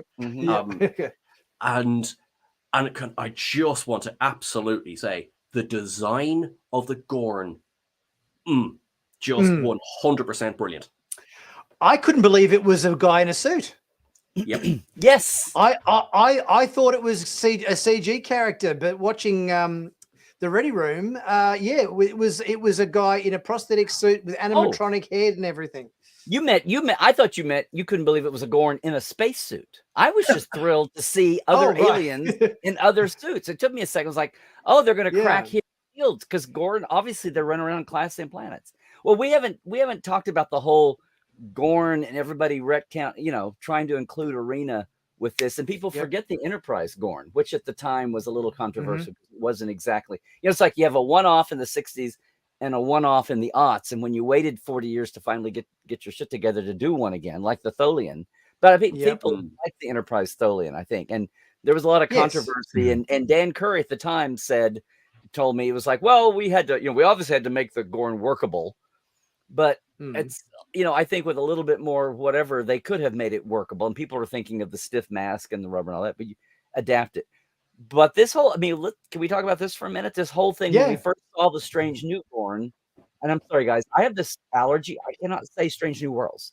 I can only say Strange New or Strange. I don't know what it is.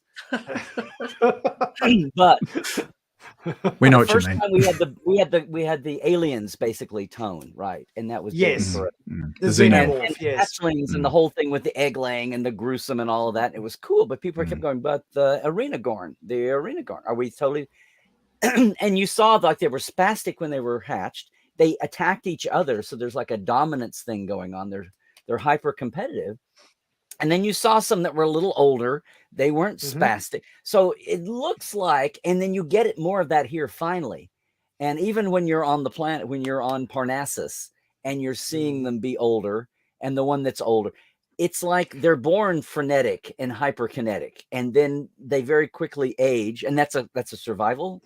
That's my theory too, Larry. To the point where the captain in Arena, he was called a captain. He was like 250 years old. Yes, one. He was about to be dropped off at the Gorn old folks home.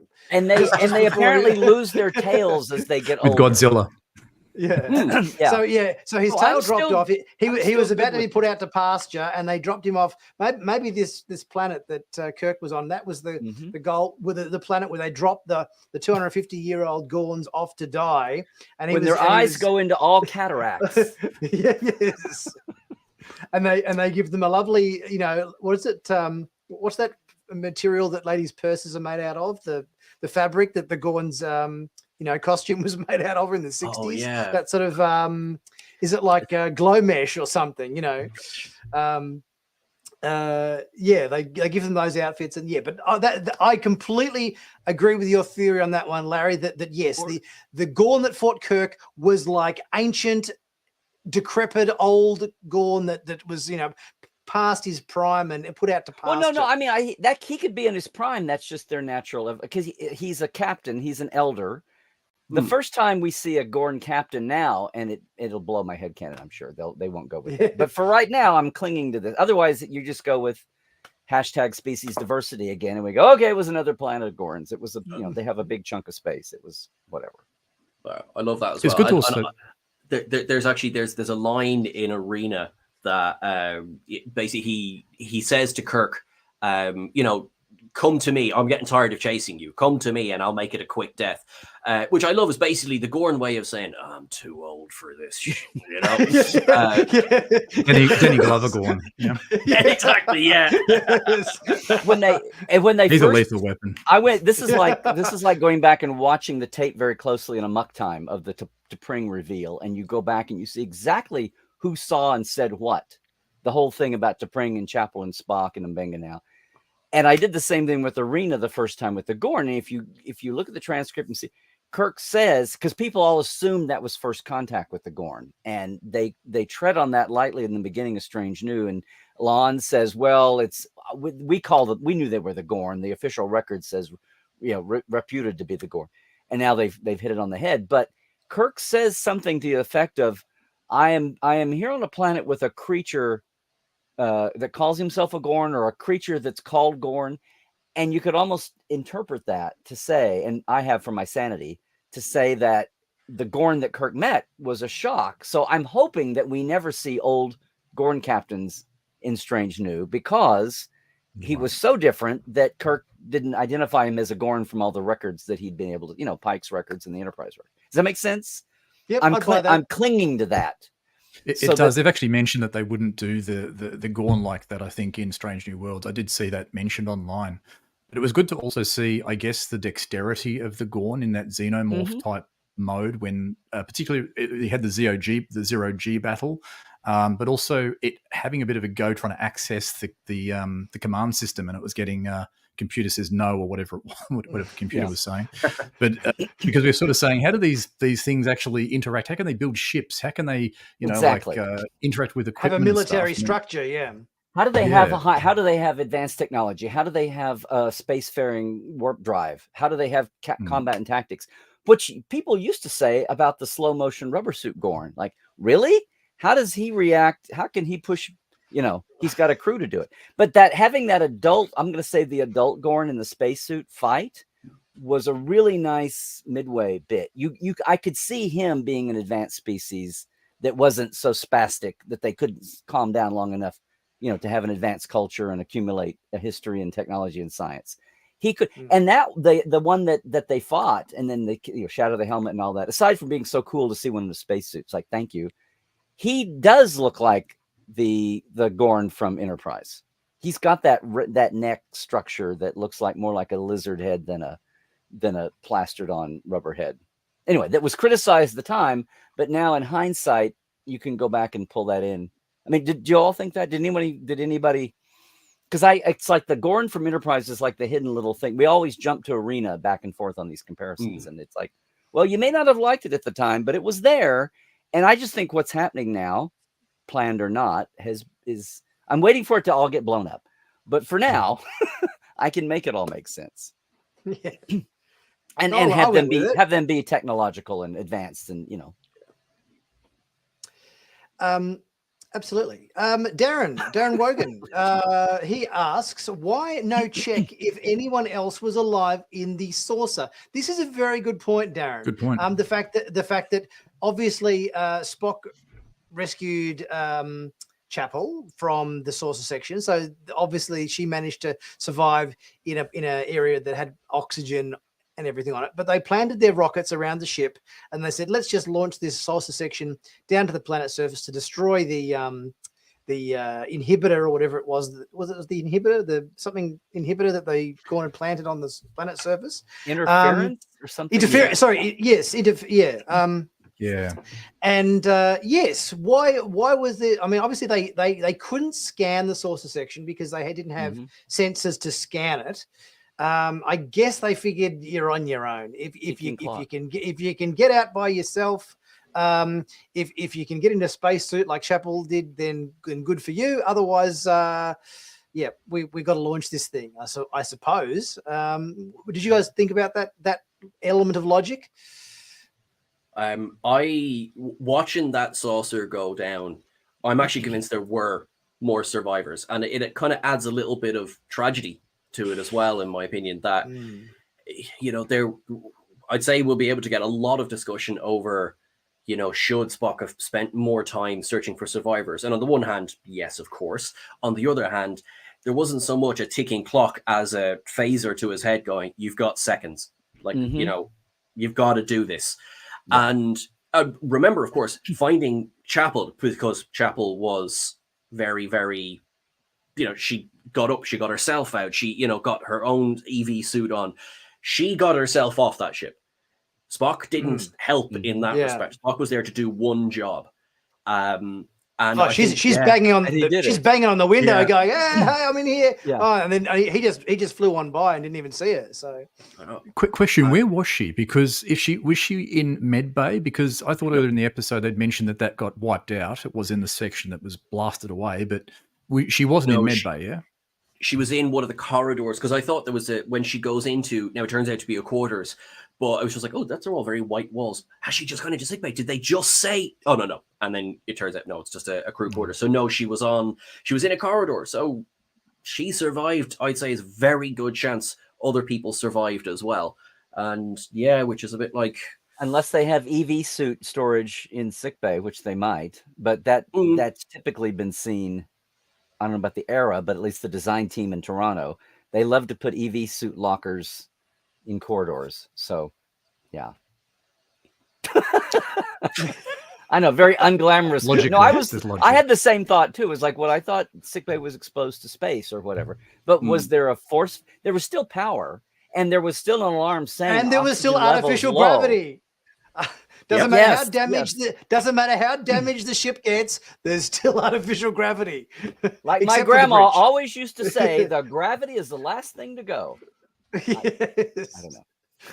Why was Spock the only one also qualified to go over to the Enterprise? Oh, sorry, the Cayuga's saucer section? Because that didn't get explained to me. It's like, well, there's others surely. What was he did make quite a point of that, didn't he? That nobody else could do it apart from him. It's like he just flew over in an EV suit and attached a couple of rockets to the hull and pressed the button to turn them on. Surely any engineer could have achieved the same mission, I would have thought. You know, that whole scene seemed very pushy, like it was just going to serve the plot. But then just now I thought I was going to agree with you and go, oh, they just did that to get him. He's just going to be pushy and go and be emotional.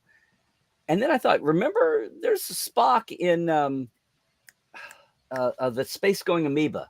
McCoy's going to get in the Galileo and go over and do the thing. And it's a suicide mission. Spock's like, no, I'm going to go. Immunity syndrome. Thank you. That's it. Yep.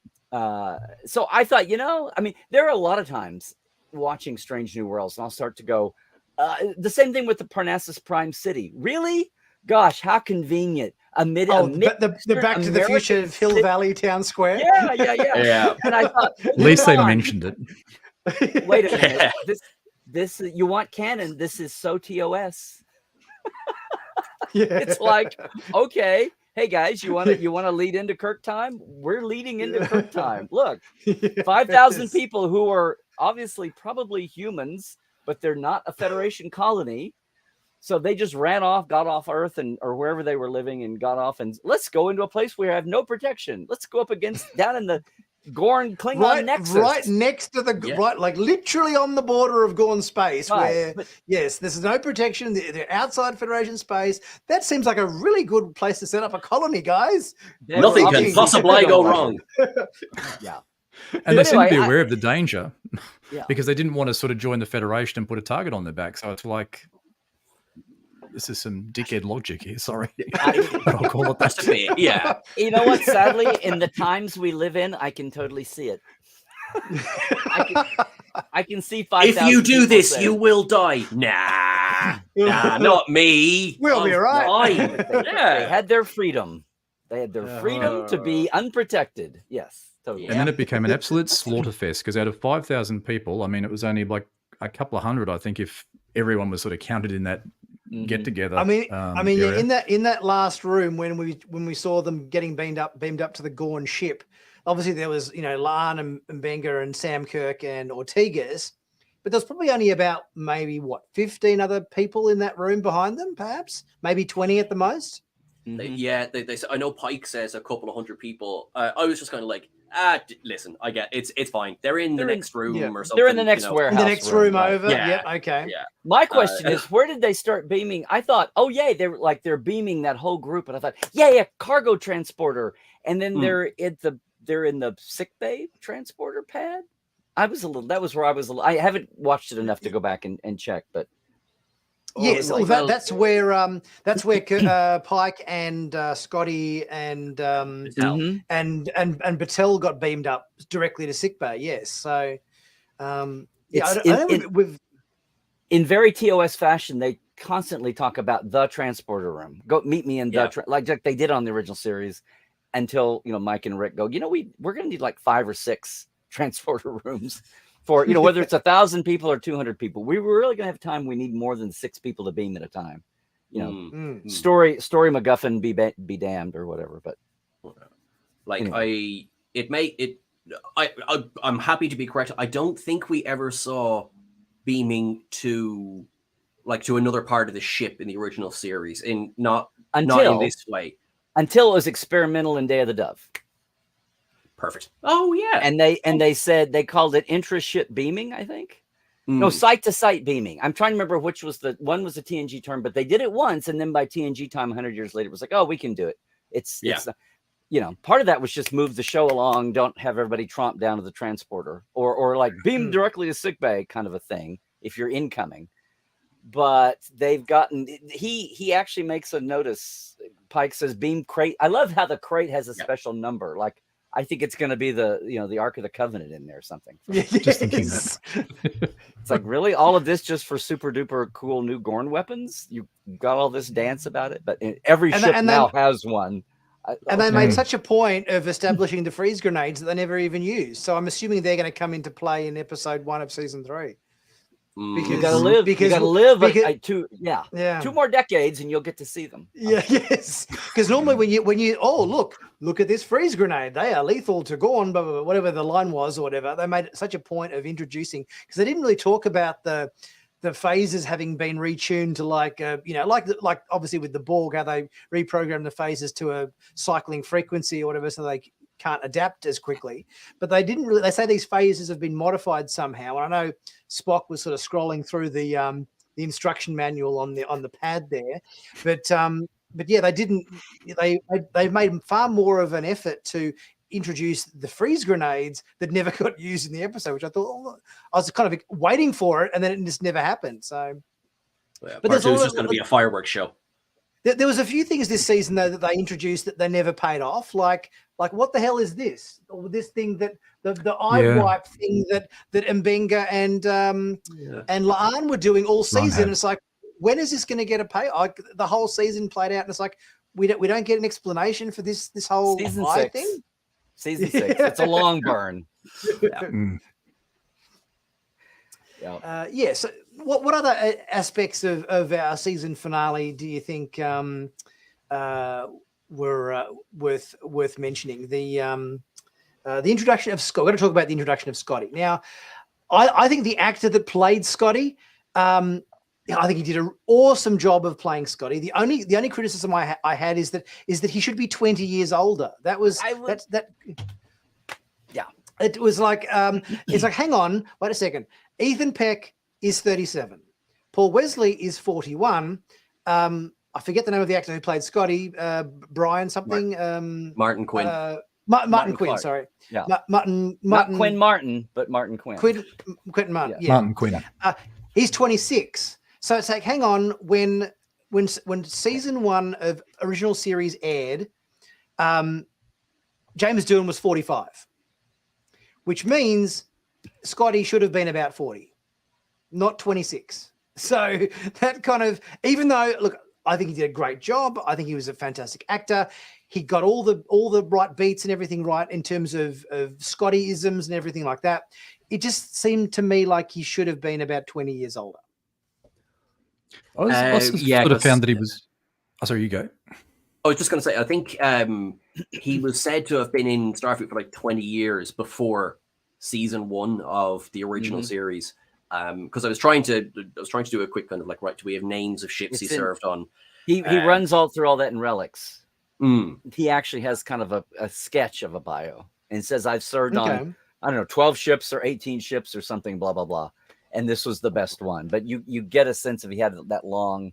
The original, I'm top of my head. I think the original writer's guide said he had served on a lot of, like he'd been on merchant freighters and he'd had this, hands-on. Has the Star Diver ever been mentioned before? Because he said he came from the Star Diver. That's never been mentioned before. Anything. That's an establishment. Yeah. I love how he said it was one system over, like they're in the. Yes. It's quite, space is small. Very convenient. Until it's vast. Yeah, exactly. Yeah, until it's so big that there's a planet in the Vulcan system that they've never explored with a super duper doorway. Anyway, it's fine. Yes, indeed. On Chroma B. The color beams, names, the Chroma blue and green. Yeah. It's It's The fine. It time was always portal there, just in- off screen. That's all. Yes. And We what was come that planet? from That's the that- village on the other? Yeah. Okay. And wasn't there another planet that was like a combination of like Kirk and Chekhov or something, or Kirkov or something? There was another. Yes. Oh, other that's this. was it That is this. Kirkov? Yeah, that's the Kirkov. the Yeah, Kirkovs were Kirkov. in there. Yeah. Kirkov. Yes. Yeah. That was named for a staffer on the show, but yeah. Oh, okay. But anyway, there's been a lot Just of on that Scotty- lately, so anyway, Yeah. Go on. Oh, yeah, Just on David. Scotty's On Scotty. personality, yeah, I was just going to say, I sort of found him a bit similar. He was a bit sort of jovial, or he had a look more of a Simon Pegg type Scotty mannerism. I sort of found versus say a James Doohan one. So that was probably a bit of an interesting one for me. I mean, I enjoyed the presentation of that Scotty. I think it was very good. I was sort of wondering, is he going to then join the Enterprise fairly soon, and how's that going to play out, or is he going to go on to greater things with all of these tramp steamers he's going to serve on and get his skills up, I guess, in engineering land. But what did you sort of think of the portrayal and maybe the humorous aspects and that sort of thing?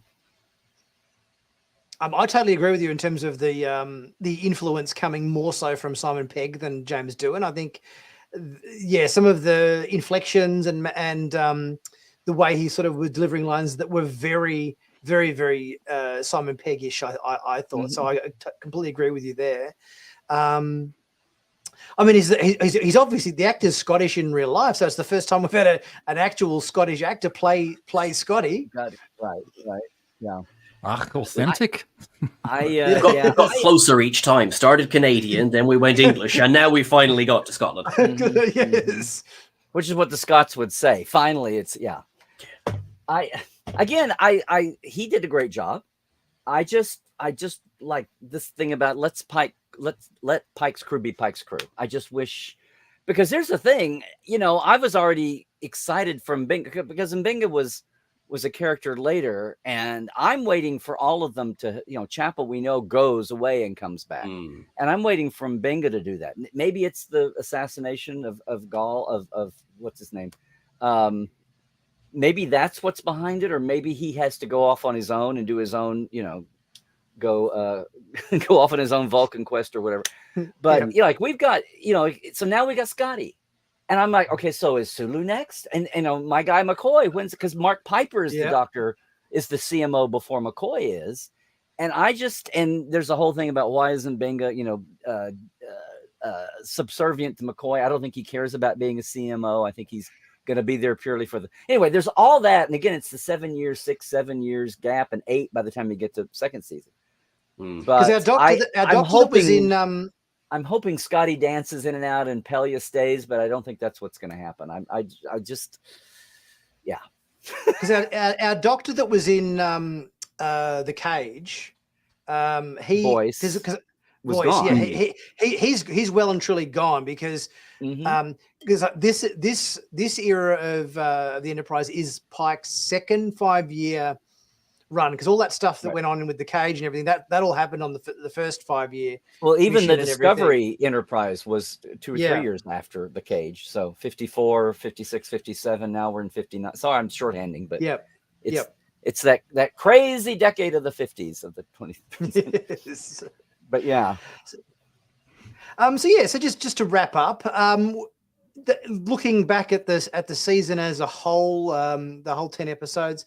I actually, before I get to that, I did read today, one of the executive producers of Strange New World made a comment that they were potentially pushing for a longer season than 10 episodes. That that they were pushing for, because of the format of the show, and because each episode is so diverse from the previous one, as we've well seen from this season, from musicals to comedy to PTSD war epics and all this sort of stuff. You can do so much. Right. Courtroom dramas, everything. It really feels like we should be getting, I mean, at least 13 episode seasons, but I think he was advocating for 20 episode seasons, which would be great. Did you guys hear about that too? Yeah. I saw the interview, and you know what? Maybe, like, nothing, just about the time you think it's set in stone. Look, the whole industry is in an uproar now, as an existential even. And the streaming end of the industry is suddenly not sure what it's doing. And of course, it was all these guys in boardrooms to say, initially, it was just how many do we want to make and what's the budget? And then this wisdom about we're going to make 10 a year comes down the pike, no pun intended. And, but I think all of that could be revisited. Also, for a while, we had 3 live actions and 2 animateds. And if maybe that gets cut back, and maybe in cutting back the number of series, instead of waiting a year to get 10, maybe we have a longer run of fewer series. So maybe all that's in flux, and maybe that's all in the mix, and maybe that's what they might settle, especially when they've got this. Well, they've got 2 things going on. They've got this winter here, and they've got the other half of the world clamoring for Star Trek Legacy. So, the idea that you've got standing sets and then you're going to go out and you've got an AR wall now that ought to make things easier, cheaper, and at least more timely to shoot. And then you can still do location. Like, it's almost back to the old school model, maybe, the way I'm understanding the finances and budgeting of the industry now. I don't know, but it feels like maybe they'll have fewer and more, if that makes sense. One thing that became really apparent to me, I think, is the fact that when you're telling a season of episodes in the same vein as, Discovery or say Star Trek Picard, where it's basically like a 9 or a 10-hour movie and it's every episode is to be continued. When you're doing it in that storytelling format, 10 episodes is fine because you're essentially doing just one big movie spread over 10 episodes. But when every episode is self-contained, that's when in Strange New Worlds, it really feels like a super short season. It feels so much shorter than Picard. It feels shorter than Discovery because it feels like we're just, we're sort of just getting into it. We're getting into the flow of it and it's over. And it just, and because each episode is a self-contained story, absolutely. I think it's crying out for more episodes per season. I think that's a given. Yeah. I think this season, like, in a way, I'm shocked that it's over already because it feels like it only just started.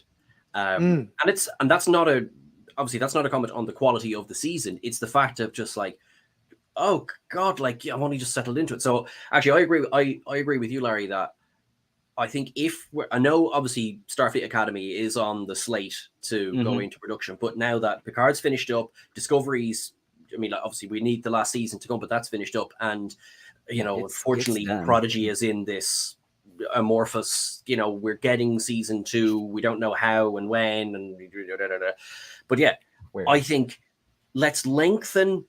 Which is Stranger Worlds is now the flagship show, so let's lengthen that out. And even I would love 20 episodes, but even if they gave it 15, just something 50, and because, but and I think it works so well with episodic. I think where Discovery season 4. It was actually hurt by the amount of episodes because for all of the things I did like about it, it did feel there was some episodes that were just like, now folks, you're really dragging this one out. Go back to keep with the episodic, like season 3, which obviously hasn't started filming yet. Give us an extra 5. Obviously no one can write at the moment, and I totally understand and respect that. But as soon as people can start writing again, just bang out another 5. Be grand. Yep. You've got our support.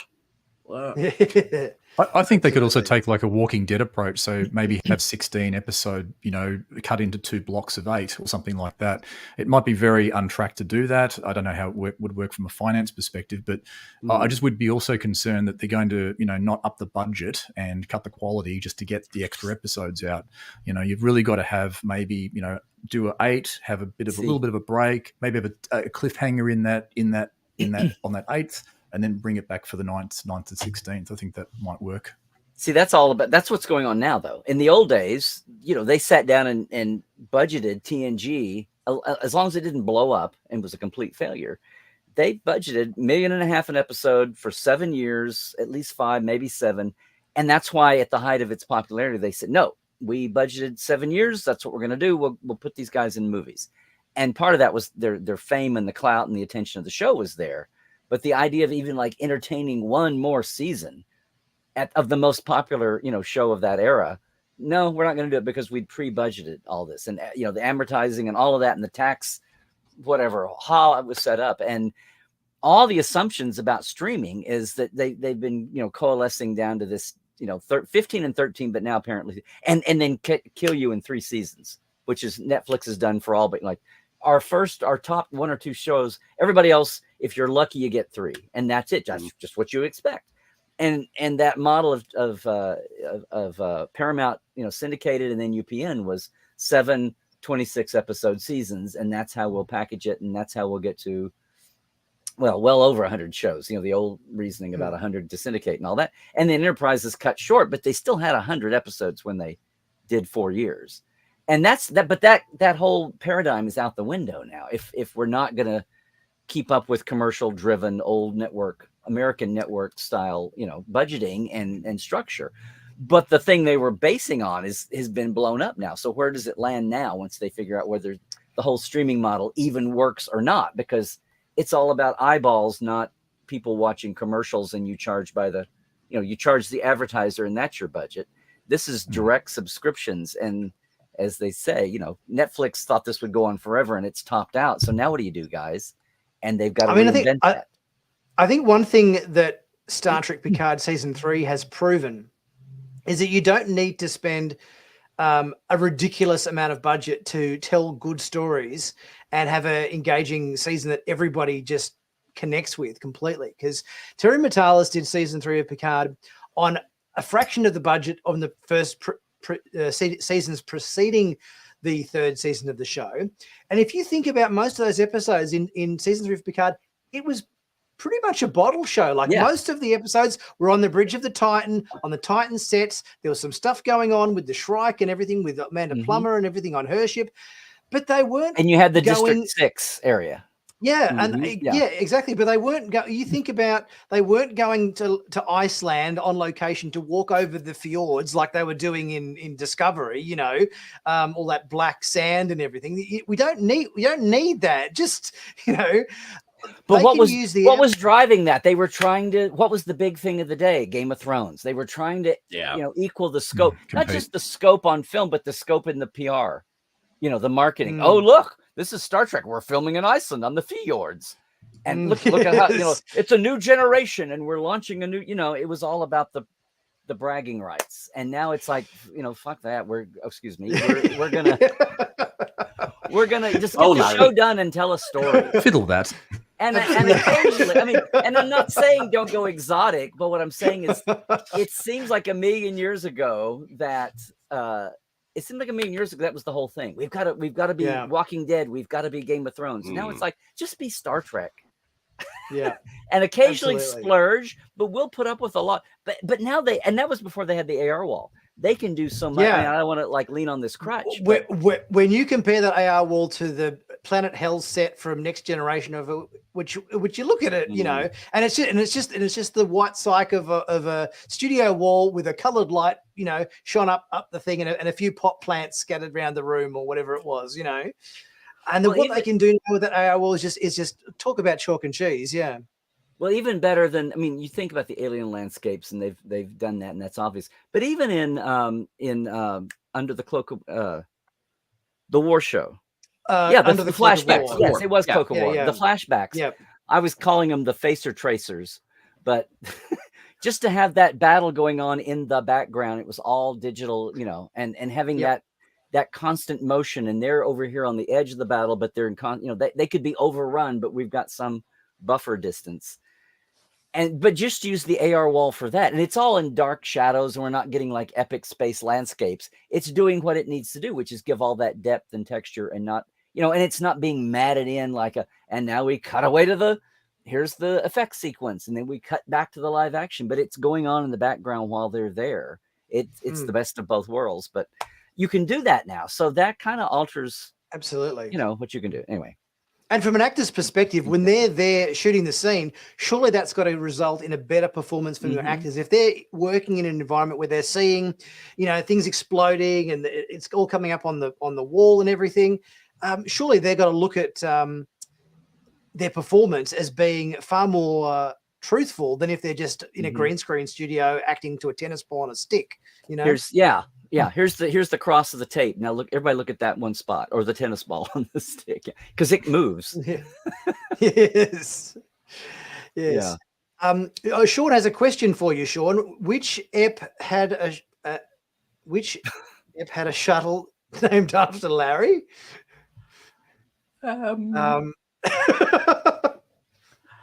Let's ask the expert himself, Larry, my friend.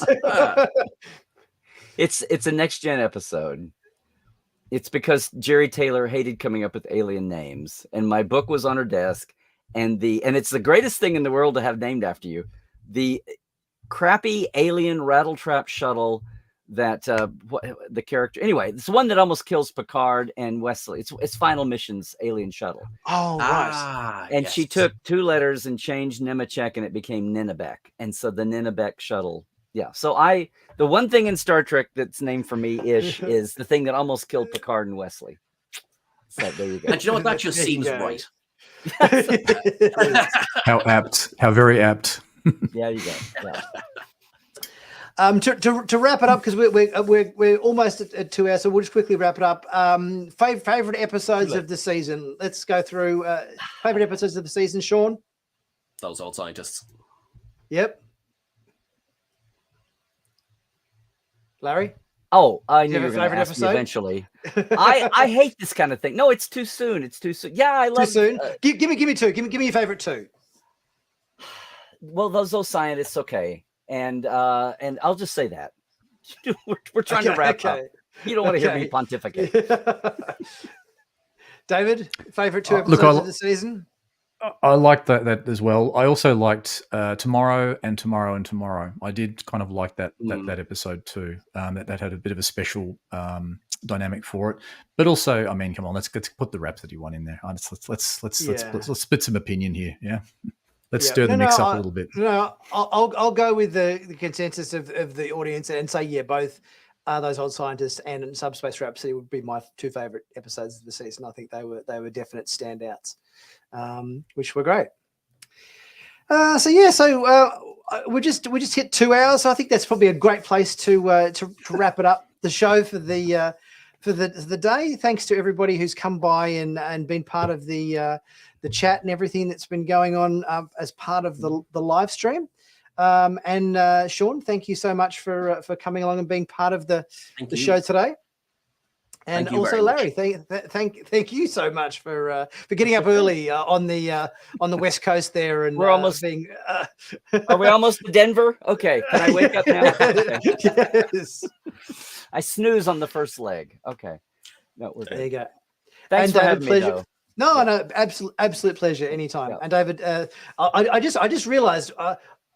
We've got Larry and David. I can say this will be the Sci-Finatics Curb Your Enthusiasm episode because we've got Larry and we've got David. So that makes it joke, pretty good. Yeah. So thanks everybody for joining it today. It's been a great show. I hope you've enjoyed it. And as always, I'll be back soon with some more videos and probably back in a few weeks' time for another live stream. Thanks everybody. Awesome. Cheers. Live long and prosper, all that sort of thing. Yep. Trek well, everybody. Yep. Cheers. See you next time. Take care, everyone.